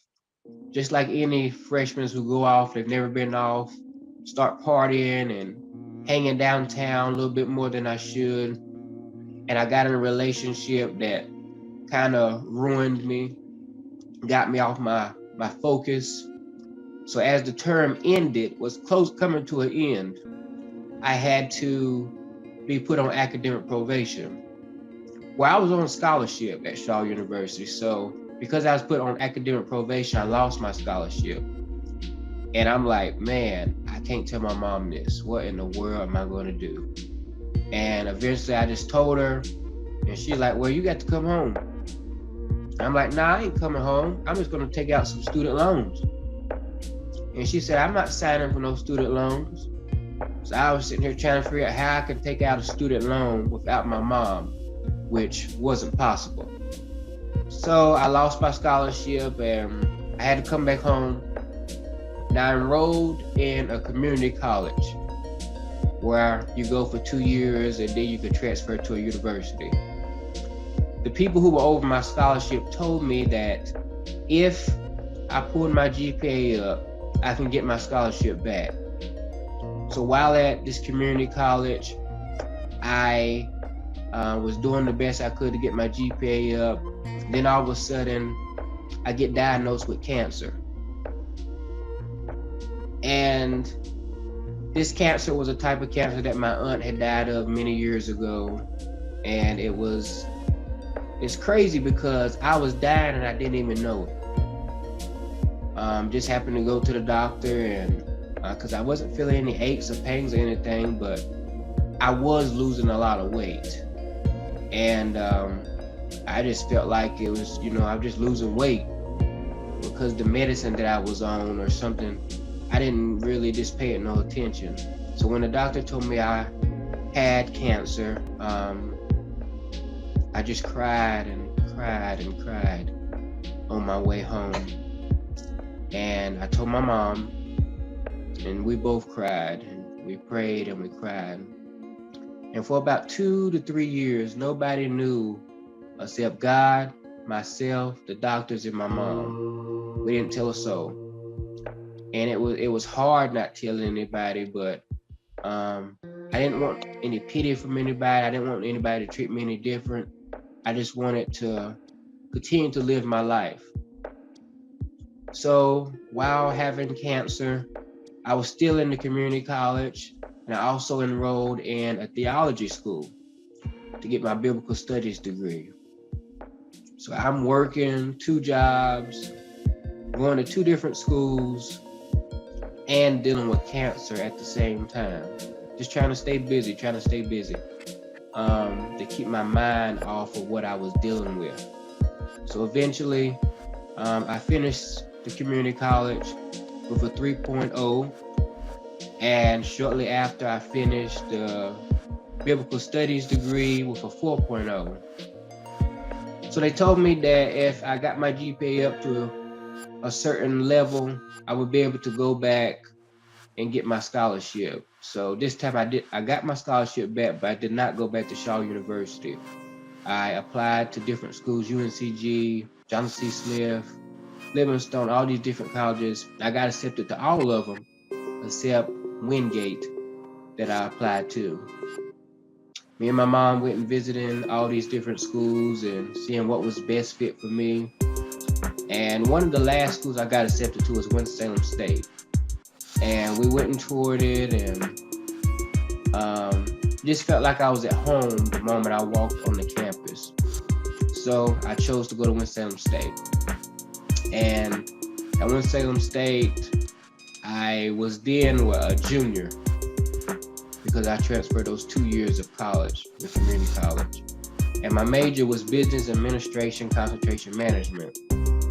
And the first year or so, or the first semester, I stayed to myself, just did my studies and stayed in my dorm room.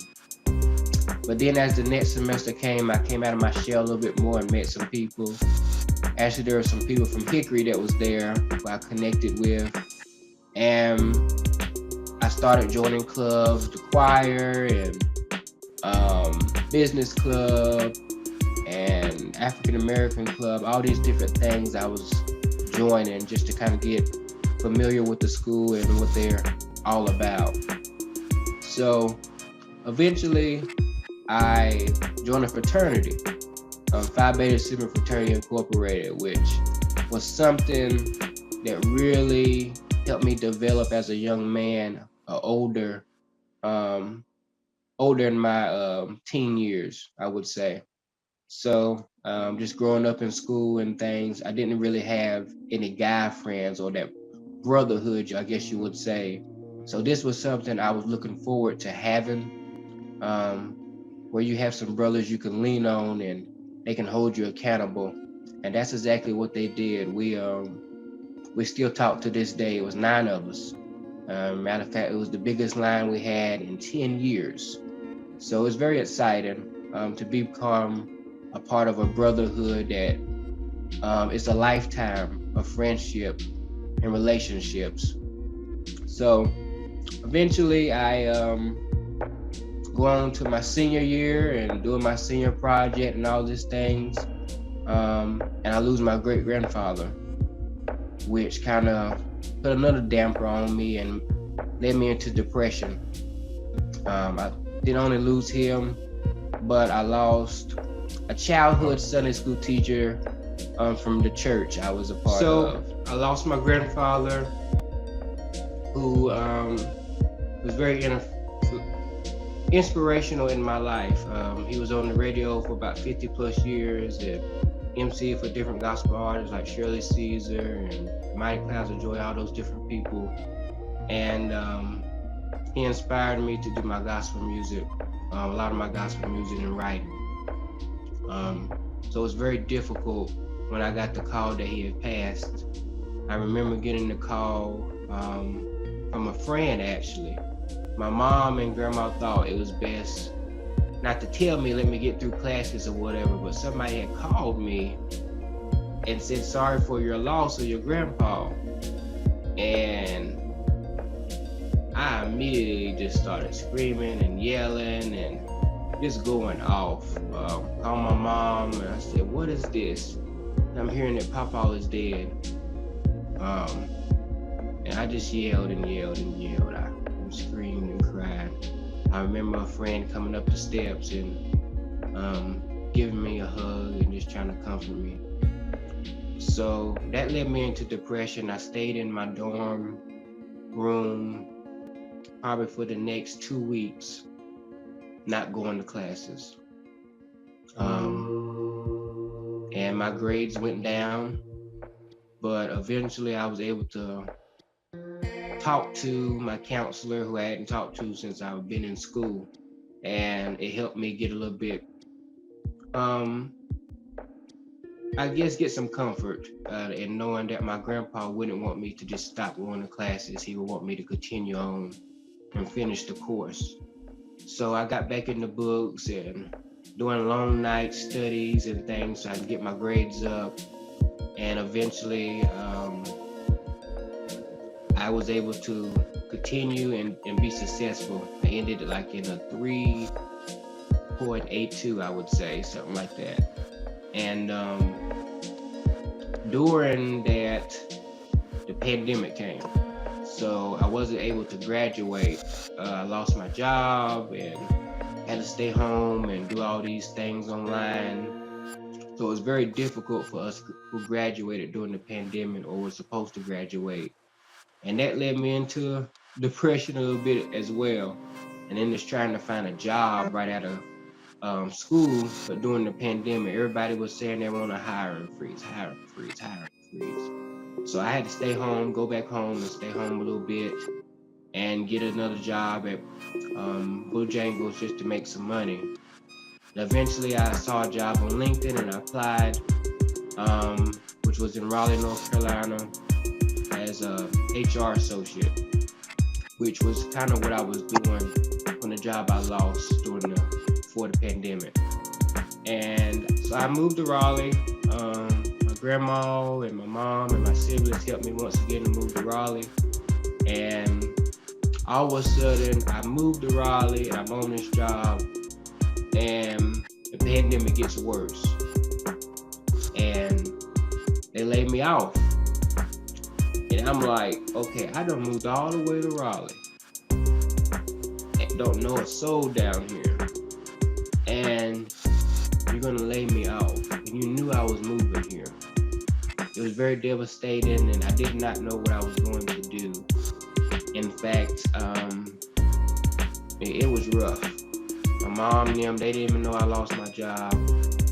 Luckily, I had a little part-time job that was helping me continue to pay my bills or whatever, but barely making it.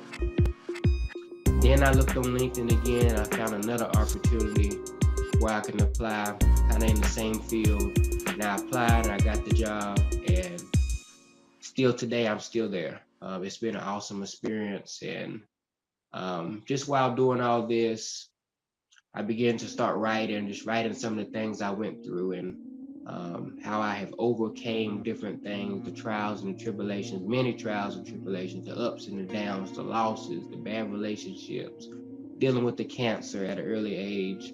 I thought I would put it all in a book and encourage people that no matter what you go through in life, you can make it. You can make it on top. God's grace will see you through. So all that is in this book that I wrote entitled Overcoming Opposition, and just basically just trying to encourage people to keep it on no matter what. Because life is hard. Life is real hard. And people my age or younger, they're dealing with different things that our parents or our grandparents dealt with. It's very, I would say, it's some rougher stuff than what they dealt with. So it's easy to fall off balance and get unfocused, but we got to stay the course no matter what. So I'm hoping that when somebody reads this book, Overcome Opposition, that it will help them to get back on course and stay focused. And also that goes along with my new music single, Don't Give Up on God. Basically saying the same thing, don't give up no matter what you're going through, because God won't give up on you. It's both of these things came during a very difficult path in my life, because I lost my great-grandmother last year. So just putting a lot of tears and sweat and everything that I've been dealing with for the loss of her is in this book and in this song, Don't Give Up on God. My grandmother was my heart. I always tell my people I loved my mom, but my great-grandmother was truly my heart. So it's been very difficult navigating this life without her.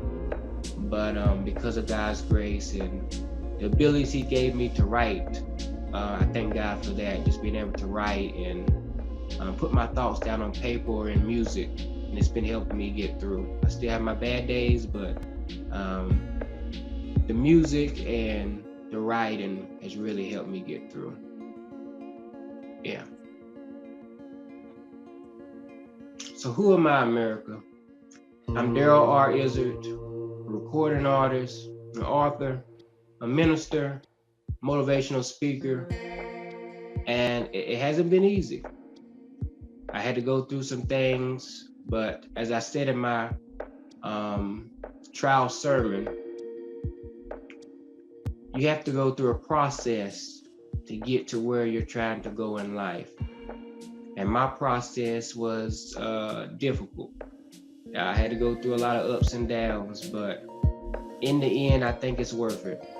Even all the losses and all the gains and all the bad relationships, even the cancer, it was all a part of my process. So I could get to my purpose, to my destiny. So I encourage you, no matter what you're going through, to go through your process.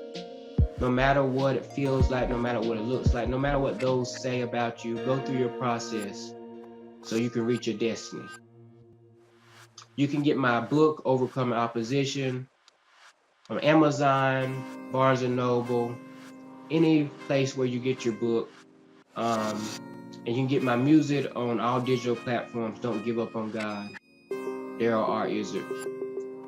And you can go to my website for booking or even prayer requests, or to see my schedule of what I may be doing at www.darrell, D-A-R-R-E-L-L, Izzard, I-Z-A-R-D.com. And no matter what you do, just keep your head up and never give up. God bless.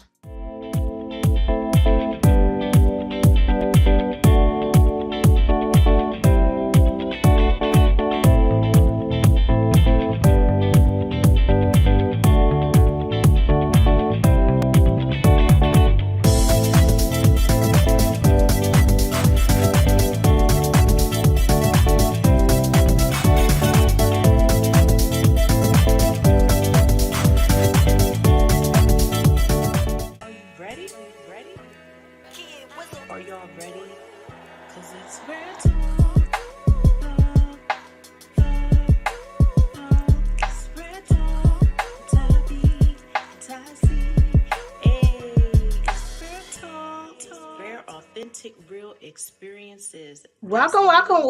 We are here with another fabulous episode of It's Rare Talk. Hey, yes, y'all. Indeed. So we are here with co-host Ty B. And I'm Ty C. So I am excited. We are excited, cousin. I'm going to let you introduce our special guest on today. Yes, y'all. So thank you all that are on. Listen, I don't usually do this because my mind don't be on it, but I'm going to tell y'all tonight, y'all want to share this.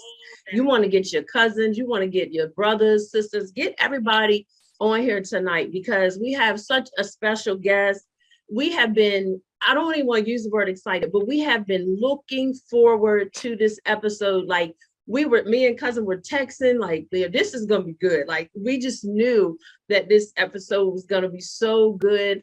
Like I said, we've been looking forward to it. We were talking earlier about this young man, even comments and people were sharing the post, that he was going to be sharing his story on tonight. I'm walking through the store with tears, and I mean, just so elated, just so joyous about this young man who I had the pleasure of working alongside a couple of years ago. And so, y'all, I'd like to introduce to some and present to others, none other than Mr. Andre Childs. Welcome. Welcome. We are excited. Cousin, thank you so much for the connection with Mr. Childs, and Mr. Childs, once again, we just want to thank you for being here. Cousin is exactly right. When I think about the topic that we're actually going to be talking about tonight, like there's a lot of different pandemics that's going on in the world today, but addiction has been a national problem for a long time. Yeah. COVID came in and COVID made its name great and as far as like the headlines on television and media and all of that. But addiction has been, listen here, an issue for a long time. Yes. It has affected so many different families in so many different ways. And so just to know that Mr. Childs, you have celebrated 5 years in recovery melts my heart. And I have to be perfectly honest with you. This subject area right here is very dear to me. And it's very dear to me, not that I've actually experienced it personally, but coming from a job of 7.5 years of working with individuals who have been battling this for years, I always took my job very seriously. Right. And so to be able to talk about this matter tonight on It's Rare Talk, listen here, I am elated. I am excited. I am excited to hear your story. I love what God is doing in your life right now, right? And so, cousin, I know that, you have this thing where you talk about, we see a person's now, right? But every now has a then. And so Mr. Childs is here with us today to take us back to his then. And so I'm excited for his transparency. I'm excited for the support that he has had along the way. Andre, that's absolutely amazing. But once again, I'm excited that he made it out, cousin. And I'm glad that you two have an awesome connection. Yes. And once again, just excited to have him on the show. Yes. So welcome, Mr. Childs. Thank you. So we're going to ask that you would take us back to where if you want to do the childhood or teens. Tell us how you were as a kid, if you were quiet, rambunctious, whatever. Give us a little background.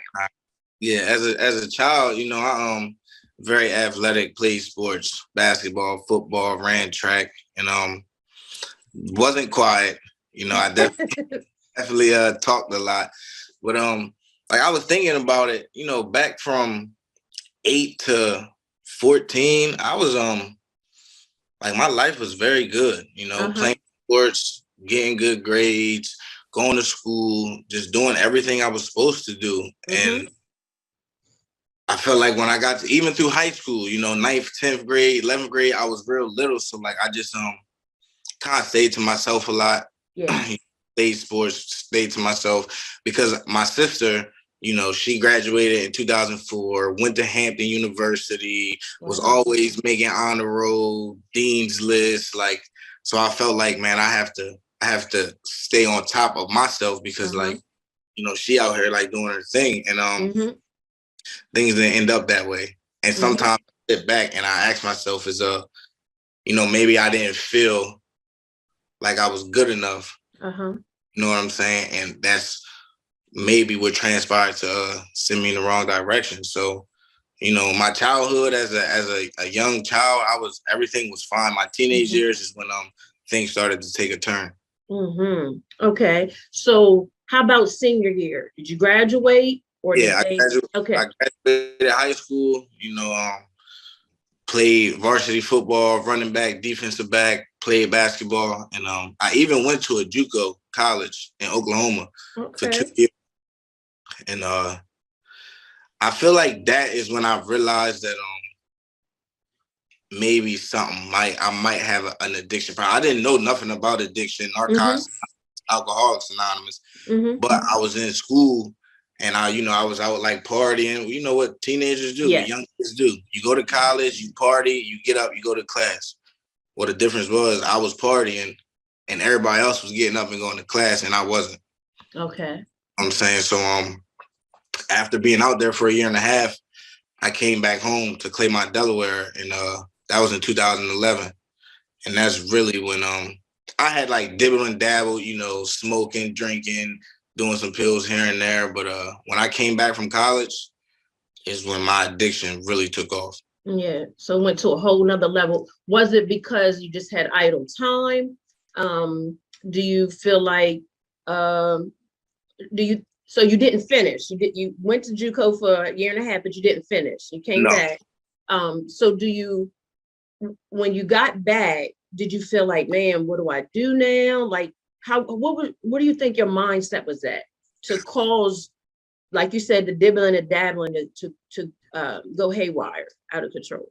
A lot of the people I graduated with and family members, everybody went to college, graduated, got a degree, or if not got a degree, like had a career. And I felt like I came back to my hometown and I just was in the mindset as like, what's next? Yeah. And a lot of the people that I hung around were, they would have a job, but they also was, in the streets selling drugs and getting high. And, they say, you are who you hang around. If you hang around 9 people that's doing drugs and selling drugs and you the 10th person, it's probably what you're going to end up doing. And that's just where it started. I would work here and there, but a lot of my homeboys from back home, man, like they got high. And I feel like me, I take things to the extreme. You know what I'm saying? Once I started, it was all she wrote. And like I said, when we get to like now, because once you get into a program, Narcotics Anonymous, you start to do like step work and like answer about yourself. Because back then I didn't know my reason of why I chose to pick up drugs. I also didn't know I was a drug addict. So if I knew now what I knew back then, I mean, I don't know if I would have, but I'm grateful that I went through what I went through because it made me who I am today. Absolutely. I love that. You just said a lot. Right there in what you just said. Like, you said, I didn't know I was an addict. Because a lot of times when we in the midst of something, it's a couple of things: denial, or not just wanting to associate ourselves with something that has such a strong, look to it, Right. But you said, I didn't realize I was an addict, So let me ask you a question. If you don't mind sharing, what was your gateway drug? What was that first drug that led? Because you said, listen, I take things to the extreme, right? And I've heard a lot of people saying that from working in this field, with other individuals. I've heard that, So what was that first drug that took you into that place of, my God? Yeah. All right. So the first drug I ever did, right? Marijuana, smoking weed, drinking. But I would do, Xanax or perks here and there. But the first time I did opiates, like I sniffed a bag of dope, it gave me a whole different feeling. And I feel like from the first time I touched that drug is when I said to myself, like, this can get dangerous very quick. But in my mind, right, I'm telling myself that like I'm not like these addicts that walk around here and can't work and don't have no money and don't care about how they dress. I was telling myself like, that's not me. So if I want to do this, I'll be able to do this and live a normal life. It didn't work out that way. Yeah. I was going to ask you exactly what we think so much alike, but on to the next question. So were you able to keep it from your family, or when did they find out? So for a while, I hid it from my family, but like my mom is, I'm a mama's boy. That's my dog, that's my rider, that's my like my best friend. And you know, I would come in the house some nights and she would see me and she would ask me like, what's wrong with you? You know, I'm just tired. And but my drug use progressed from sniffing dope to like using needles. Mm-hmm. I shared about this on my anniversary.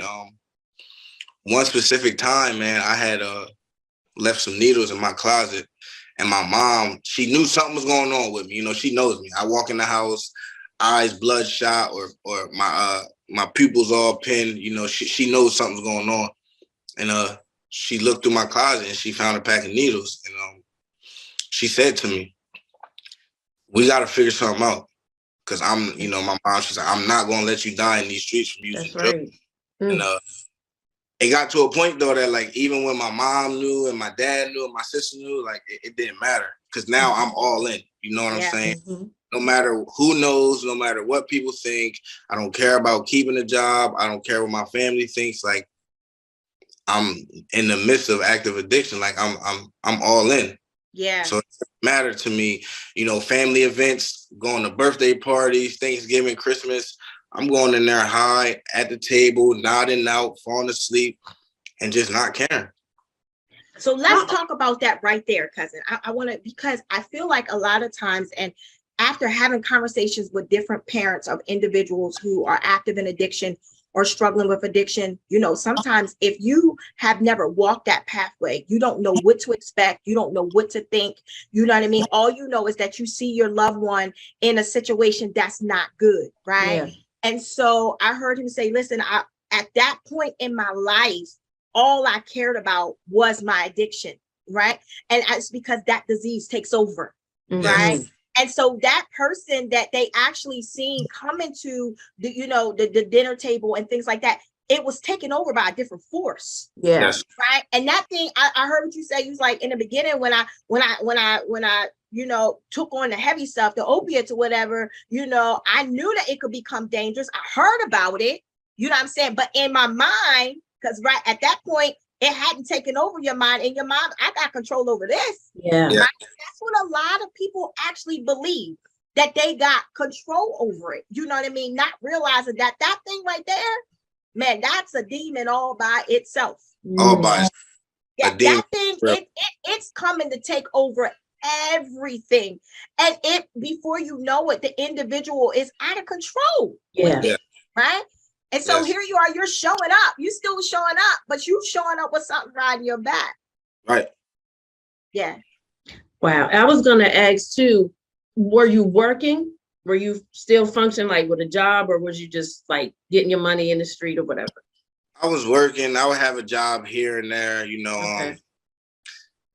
I used to work with my uncle cleaning like Wawa floors, and then I worked at Bellevue State Park, worked there for about 4 months, got fired. Worked at Stanley's, a restaurant, worked there for about 7 months, got fired. I would have a job, but I could never keep a job because if I woke up one day and I didn't have no drugs, there was no way I was going to work. And if I did go to work, I would try to find a way to either leave work and go use, leave work and go find some money, steal some money and go use. It was just, I couldn't keep a job if I didn't have drugs. I couldn't do nothing in life. But like she was saying, it was really a demon that took over my body. Like, if I wake up today and I don't get no drugs in my body, I will not be a productive person. It had you like that. And so what's your age range during this time? I would say when I was deep in my addiction, 19 to 25. Wow. 19 to 25. Okay.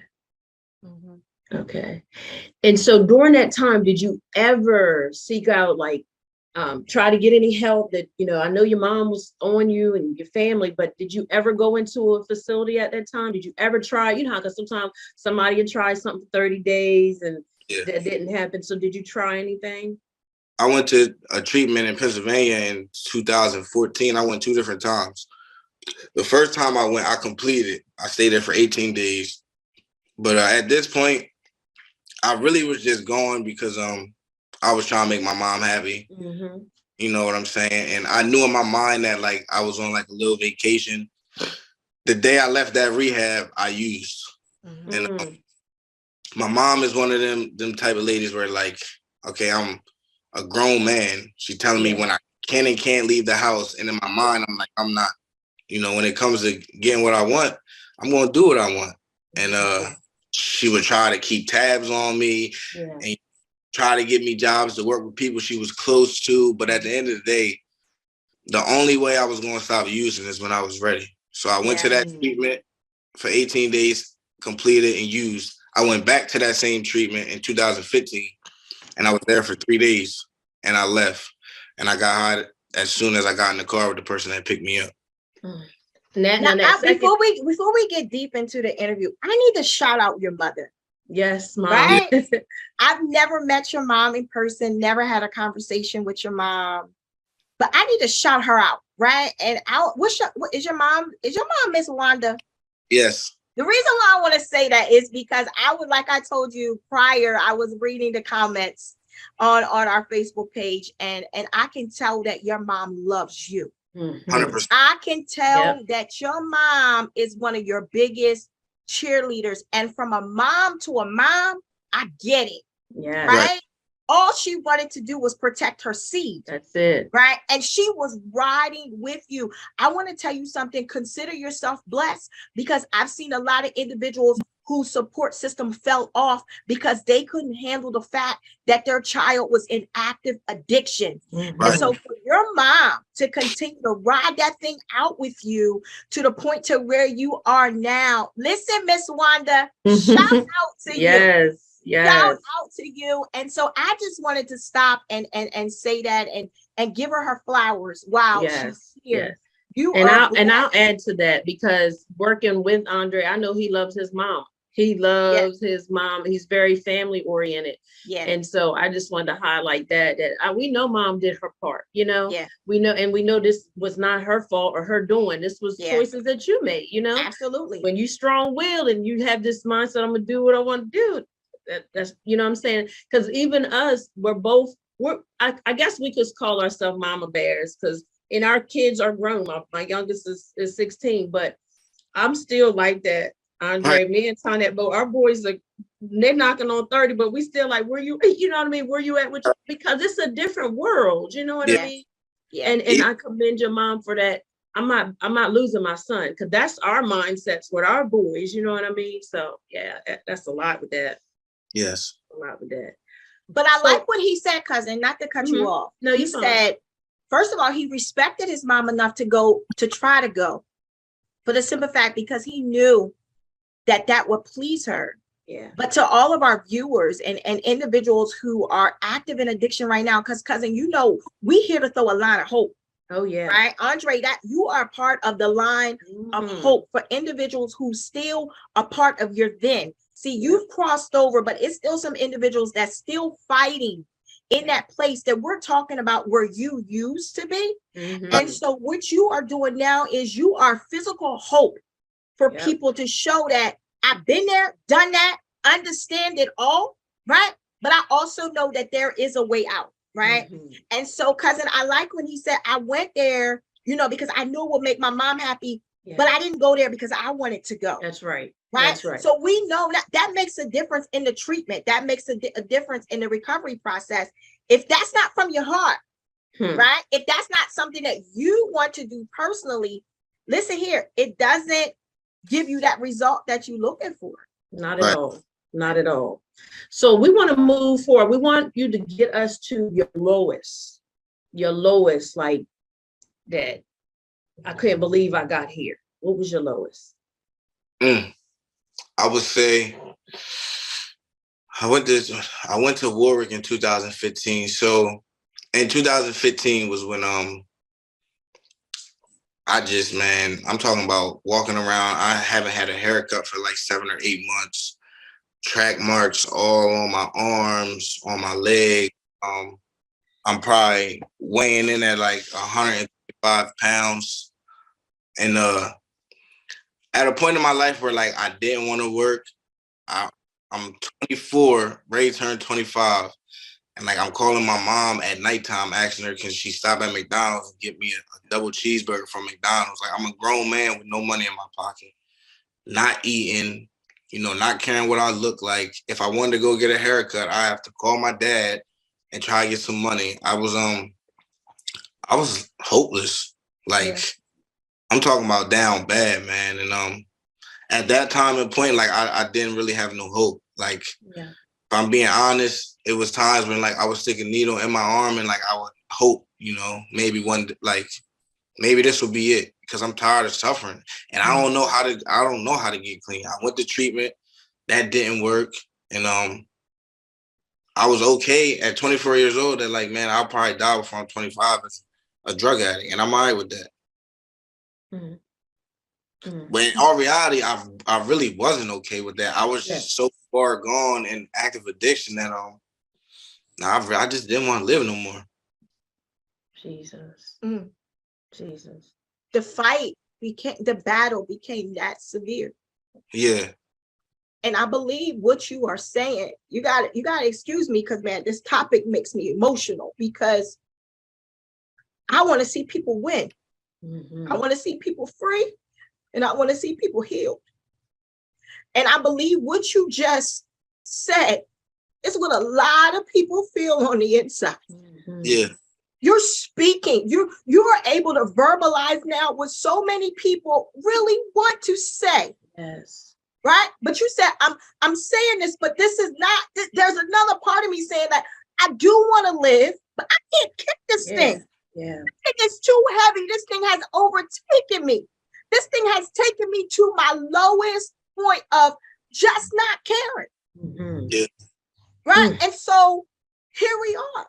That is a very low point. Yeah. Yeah. And cousin called me before the show started. And she said to me, I'm gonna wear a shirt that speaks something inspirational, because when I think of this young man, that's what I think about. And I said to her, there's a call on his life. Yes. And we're talking about right now where you were at your lowest point. We come to encourage somebody on the day. That's good. You said I was at my lowest point where you say I'm done. Right? Cousin's shirt says, long story short. God saved my life. God saved my life. Yeah. Many inspirational shirts. But when I was thinking about what shirt I was going to wear on the show, when I was thinking about the show all day long, if I could show you the dialogue between me and my cousin texting about this show, all I could think about was this word right here for your life. Purpose. Yes. Purpose. Yes. Your life is purposed. Yes. That's what your mind was saying, but God had another plan for your life. And so here we are at this point right here, and you're saying, I don't want to. What was the turning point? Where did the shift come in at? I was sitting in my kitchen with my mom and my sister on Easter 2015, and we had Easter dinner, just me, my mom, my sister, and my nephew. And I remember, man, my sister sitting at the table, like, she's also one, my mom, my whole family supports me but this particular moment, it was me, my mom, and my sister sitting in my mom's kitchen. And I just remember, like, my sister just crying and asking me, like, why can't you stop? She's like, I don't understand. Why do you have to live like this? Like, why can't you do something different? You've been to treatment. It hasn't worked. We try to come up with these ideas, like nothing's working. Like, I don't want to lose you. I don't want you to die in the streets, but like, why can't you stop? And at that point, I didn't think she really understood how deep this active addiction was for me. But I just remember seeing my mom and my sister's face, man, in 2015. And I said to myself, I gotta give myself a chance. I had this therapist that I talked to, and I'm always been the type of guy, man, like, I'm always honest. I'm always open about what I'm going through and what's going on. And she found that treatment facility, Warwick Manor. I can honestly say even when I went there, right? When I left there, I didn't stay clean right away, but I didn't go back home. You know, I went to that treatment facility. It was about a couple days before I was ready to leave, and I just told my counselor, man, if I go back home where I'm comfortable, I'm gonna put myself with people. I'm gonna put myself in the same neighborhood. I know where to go. I can walk there. I don't need a phone. I'm not gonna stay clean, and I'm gonna end up dying. And I went to that treatment facility in 2015, and I stayed down here. But the disease of addiction is so crazy, right? Because like I still found a way the day I got out of Warwick to go back to Delaware one time, use, and then come back to Maryland to a recovery house. Because I still didn't know if I was ready to stop. Like I would go back and forth, man, so much. I don't want to use, but when that thing is on my shoulder talking to me, sometimes it's hard to shake it off. And 2015 was an up and down year for me. You know, I went to Warwick, I went back home, I went to a recovery house, I got a couple months clean. I think I had like 90 days clean. I got kicked out of the recovery house. I went to another recovery house. I kept using. I went back home, continued to use, then came back down here in October of 2015 because I said to myself, the only place I've ever got any type of clean time was on the Eastern Shore. And I felt like when I went back home after being down here, it wasn't even about like being in a dark place. It was just about the years that I've spent in Claymont, Delaware doing that, and the 90 days that I spent up here clean. And I said to myself, I'm tired of living this way, man. Like I'm just tired, you know, and now I'm gonna go down there and give it 100% shot. You know what I'm saying? I'm gonna give my all. I'm gonna take some suggestions. I'm gonna get a sponsor. I'm gonna do step work. I'm gonna find some people who really, you know, got some clean time and are really trying to live a new way of life and be productive members of society. And that's what I did. And you know, my story, relapse is a part of my story, right? Like I had years clean from October 2015 to October 2017, and then I relapsed after having 2 years clean. And even just sitting here thinking about that, man, like I know what I did wrong. I know what happened, because it wasn't like I wasn't happy, you know? Yeah. Those 2 years was the best 2 years of my life.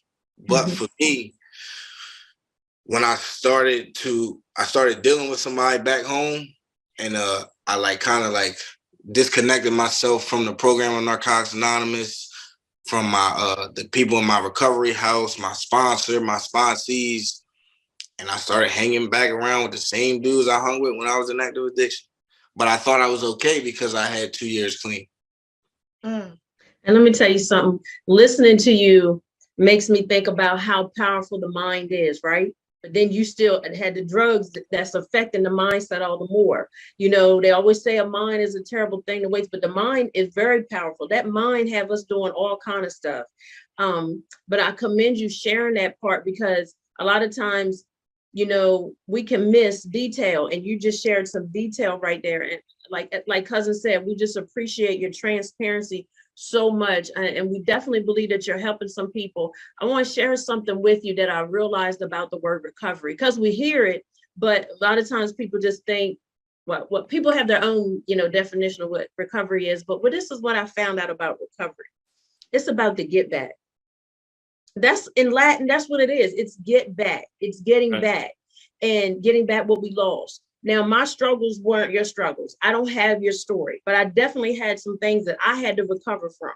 So I had to get myself back together, my mind, you know, healing, all that stuff. Everybody has a different journey, and this one just happened to be yours.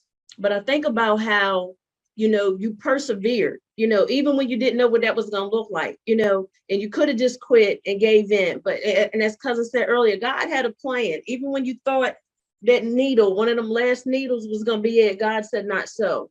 See, when he has a plan, it doesn't even matter what the enemy does. It won't work. It'll form, it might even manifest, but it doesn't mean it's when God has when you're sealed, like when you're chosen for such a time as this, the enemy he can only do so much. But just the fact that you kept persevering, and guess what? God knew all along that heart. He knew your mind was doing its own thing, but he knew deep down you really didn't want to die. Like you thought you did, but inside you really didn't want to go out like that. Nah, you didn't want to go out like that. And so I'm just so grateful to God that I was able to, work alongside you. So we're gonna move into, But hold on 1 second, because I just want to share one. I listened because words mattered. Yes. I listened to him say, I went to rehab because of my mom. Mm-hmm. And then I got to a low place. And then I heard my mom and my sister. I heard. Then I heard him say, he got to talk with himself. Yes. Mm-hmm. I'm tired of this. Yes. Mm-hmm. For all those that are watching and viewing and want out, you got to have a conversation with yourself and mean it. I heard him say, I want out. Mm-hmm. And then he started to seek out places of his. See, once you have that mindset, once he was ready to shift, didn't say the opposition wasn't going to come, right? But he was ready to shift. And then I heard him say he went, and then he realized he couldn't go back. To the same. Mm-hmm. He was able to identify some triggers, yes. some red flags. I can't go back home. If that place is not safe for me. It's true that you really do have to change people. You do, places and things. Yep. It's necessary for survival. Very. Right? He wasn't strong enough to go back to those places yet. And now he's starting to admit some things to himself. Mm-hmm. Now he's realizing he's now talking to the man who he sees in the mirror. Yeah. Right? And now we're starting to see results. Yes. Did he fall? Yeah, he fell. Mm-hmm. But he was able to say, okay, wait, I see why that happened. Uh-huh. No longer making excuses. That's right.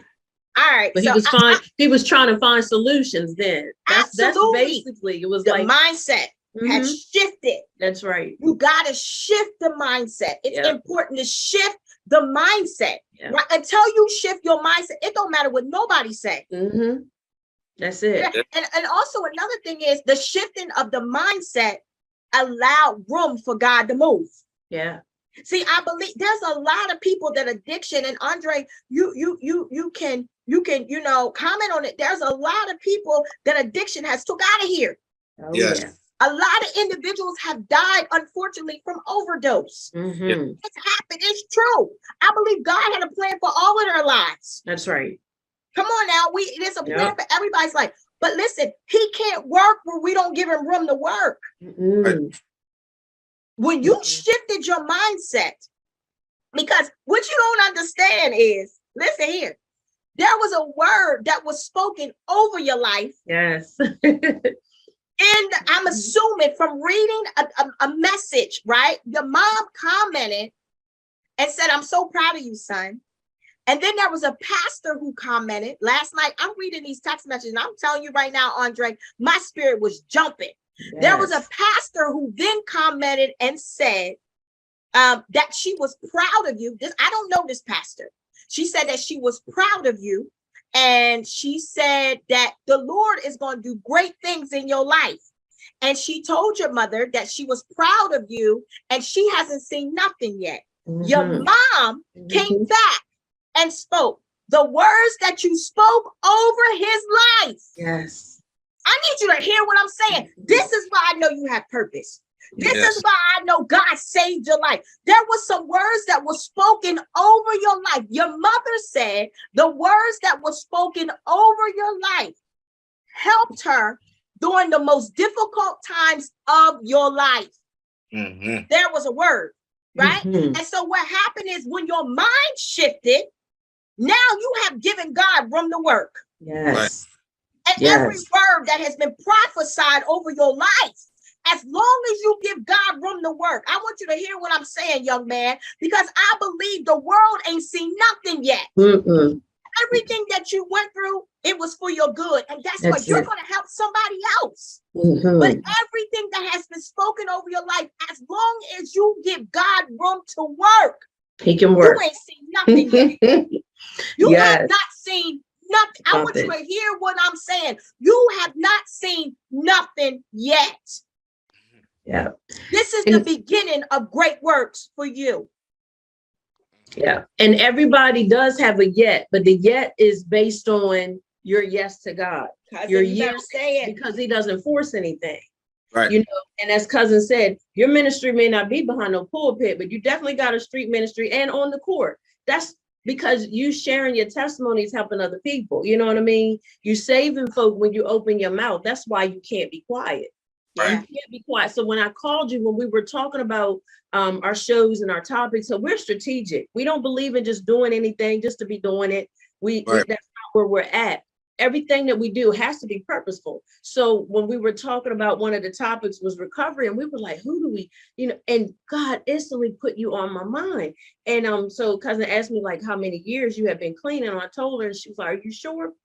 I said, all I gotta do is ask. I'm gonna ask. And so when you responded back and you called me, you was like, with no hesitation, yes, I'm ready. I'm gonna do this. And let me tell you something. Because you did this, this is another leap. You're overcoming all the more. Every time you share it, you are overcoming. And I love when you were talking about the steps in the step program. So that's what every day is. It's step, one step at a time. It's not about getting to the end right away. It's step by step. And you definitely have a calling. You definitely matter. And I just think about your now, because working with you, and I didn't grow up around you, I only knew what you shared with me, but working with you, I seen, you know, how you were so family oriented. You would bring your nephew on the trips and stuff like that. And, you know, just being hands-on with the kids, very manneral, you know, you have your mannerism. Like, so I know mom put in that work. You know, you were a gentleman. And I wanted to publicly say that you were a gentleman. We worked in close proximity. You were a gentleman the whole time. And the only thing I would want you to change, you can drop the miss and call me sis, okay? Because she's like, oh, don't make me feel so. just call me sis, okay? Okay. Yeah. But I got you. I've been able to experience your now with you, working with those you trying to save them, telling them your story. Yeah. You know what I mean? And so I'm just so elated that this is just a step. You know, you're going to have more opportunities to share. You're going to have more opportunities to be a light and a witness. And we definitely want to bring you on board for some things that we desire to do. So, cousin, I'll let you go because I'm feeling like listen, so I want to talk about his now. So we heard about that last time that you used, and you was able to identify why, and you realized you had went back into some old places. Take us from that point to now. All right. I celebrated 2 years in October 2017. It was like the second week of October. Then I relapsed like November 1st or something like that.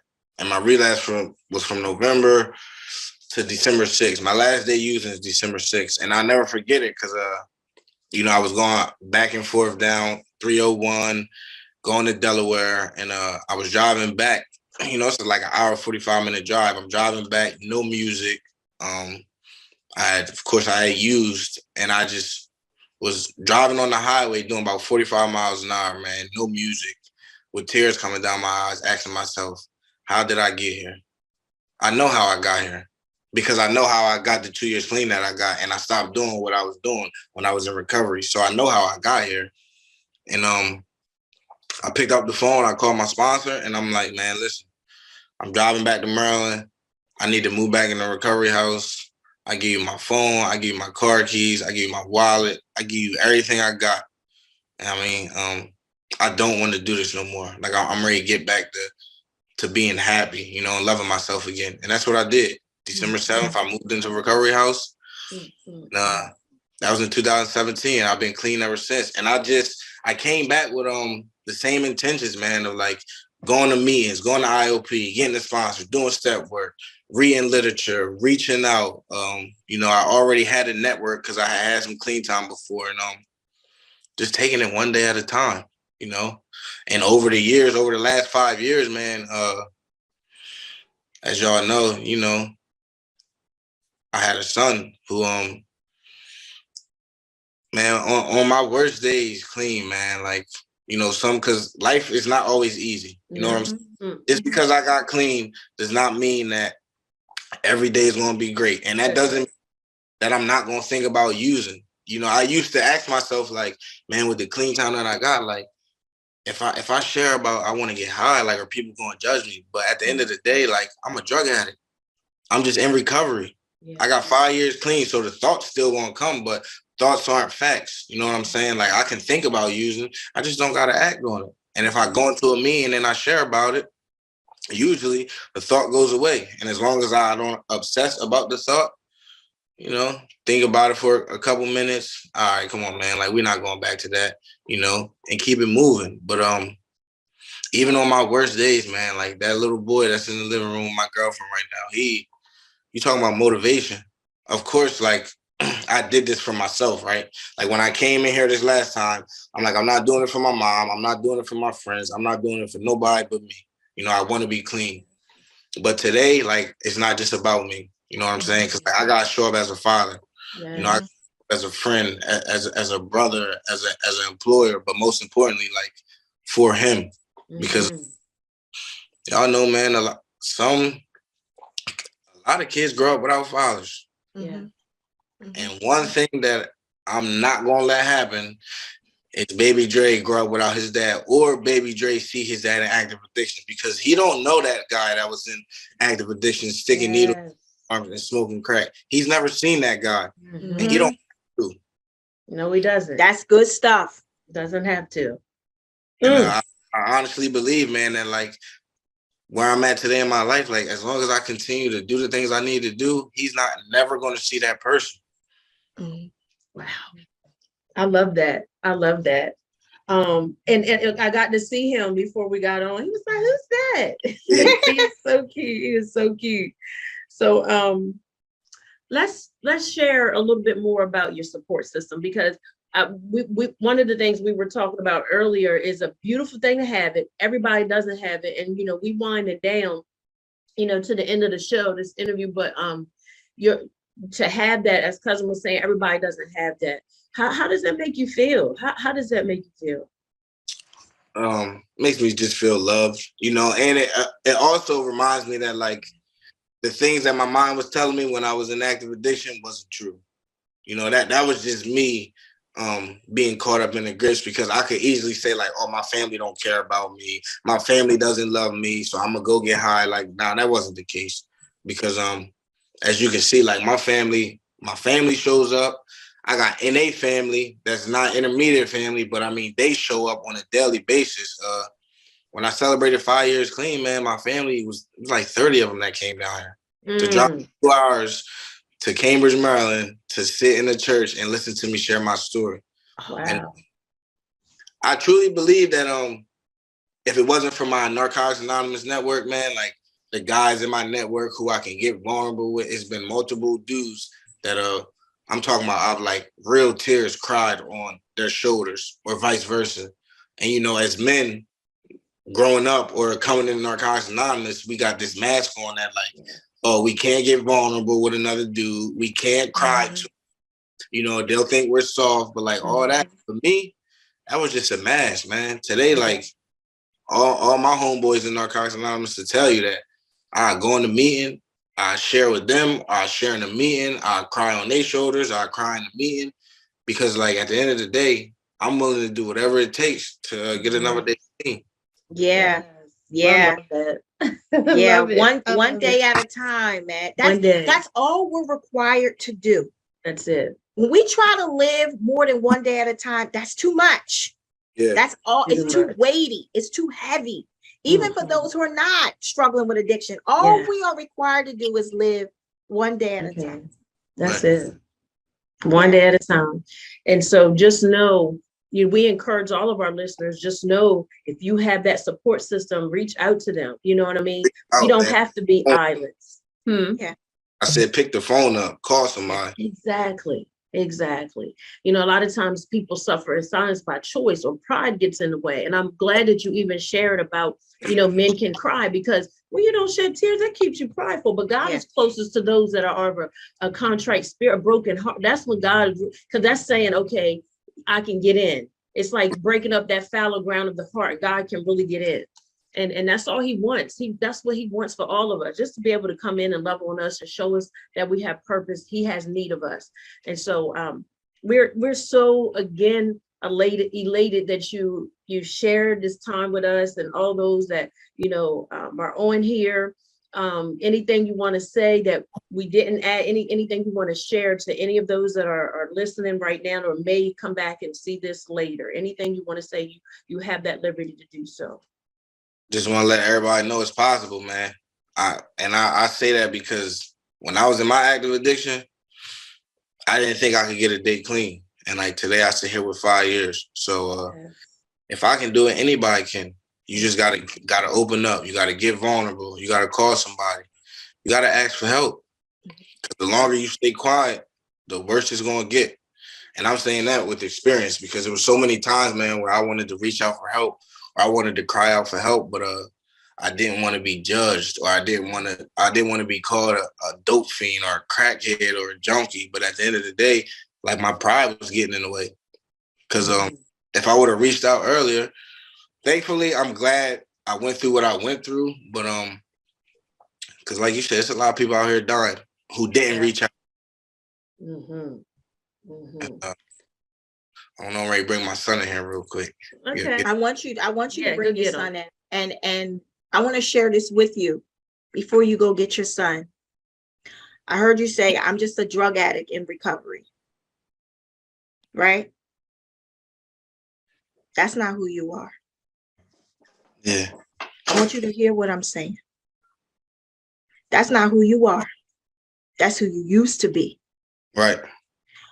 From this day forward, every word that you speak out of your mouth over you, speak something different. Yes. Right. You are a man of God with purpose. Right. With a story to tell. Who shall live and not die. Right. And declare the works of the Lord. Now, no, speak something that's who you used to be. Right. I got a lot of stuff I used to be too. Yeah. Right here. But when I speak of myself now, I speak something different. And so that's what I want you to do. I'm excited for your future. I'm happy for you. Yes. I'm happy for you. I'm proud of you. Thank and you. I know this won't be the last time that I hear your name. No. But let us see who makes you proud. Let us see. This is awesome. This was awesome. Let us see. Look, we see the smile on his face already. Let us see. Hey. Absolutely handsome. Hey, little Dre. Hey. Handsome young man. Yeah. Yeah. Listen, we see the smile. No, listen. We see the smile that he actually puts on your face. Continue to be that great father. Continue to make memories with him. Right? Remember what you said. What he don't know, he don't have to know. It's a fact. You continue to make life great for you and him. Hi, little Andre. How are you doing? Nice to meet you, sir. Nice to meet you. It's here. He be talking. Here. Why got that in here? The light. Why you got that in here? That's Don't you love that curiosity? Yes, I love it. that's a blessing. Go So ahead. I'm just gonna say, so again, Andre, we appreciate you. We want you to stay motivated, stay encouraged. Remember, it's a one day at a time. And when you said something to the viewers about reaching out, anybody that's struggling, because when we hungry, a closed mouth don't get fed. So when we hungry, we're gonna open up our mouth and say something. So if we want something different, we do need to open up our mouths and just ask for help. Let's get that pride out the way. So again, thank you. We appreciate you. We want you to enjoy this holiday time. Love on your family. Tell your mom we said hello, because next year, Lord willing, when we host our live recording, we want you in the place. We want you to bring your family. We're gonna have some things for you, so we will give you details. But reach out if you ever need us. Appreciate you so much. Absolutely. Until next time, y'all, it's Rare Talk. Hit us up at itsraretalk@gmail.com. You know, follow us, share. Y'all share this. This was so good. This was so good. Until next time. I truly appreciate y'all. Absolutely. Listen here. Keep doing it, man. I got you. Keep doing it. Keep doing that. Proud of you. Until next time, it's Rare Talk, y'all, where everything is rare, authentic, real experiences. We are so grateful for the interview with Andre Childs. Until next time. That's what it is, y'all. Be blessed. All right. Ready? Are y'all ready? Because it's Rare Talk. It's Rare Talk. It's Rare Talk. Rare, authentic, real experiences. That's what it is.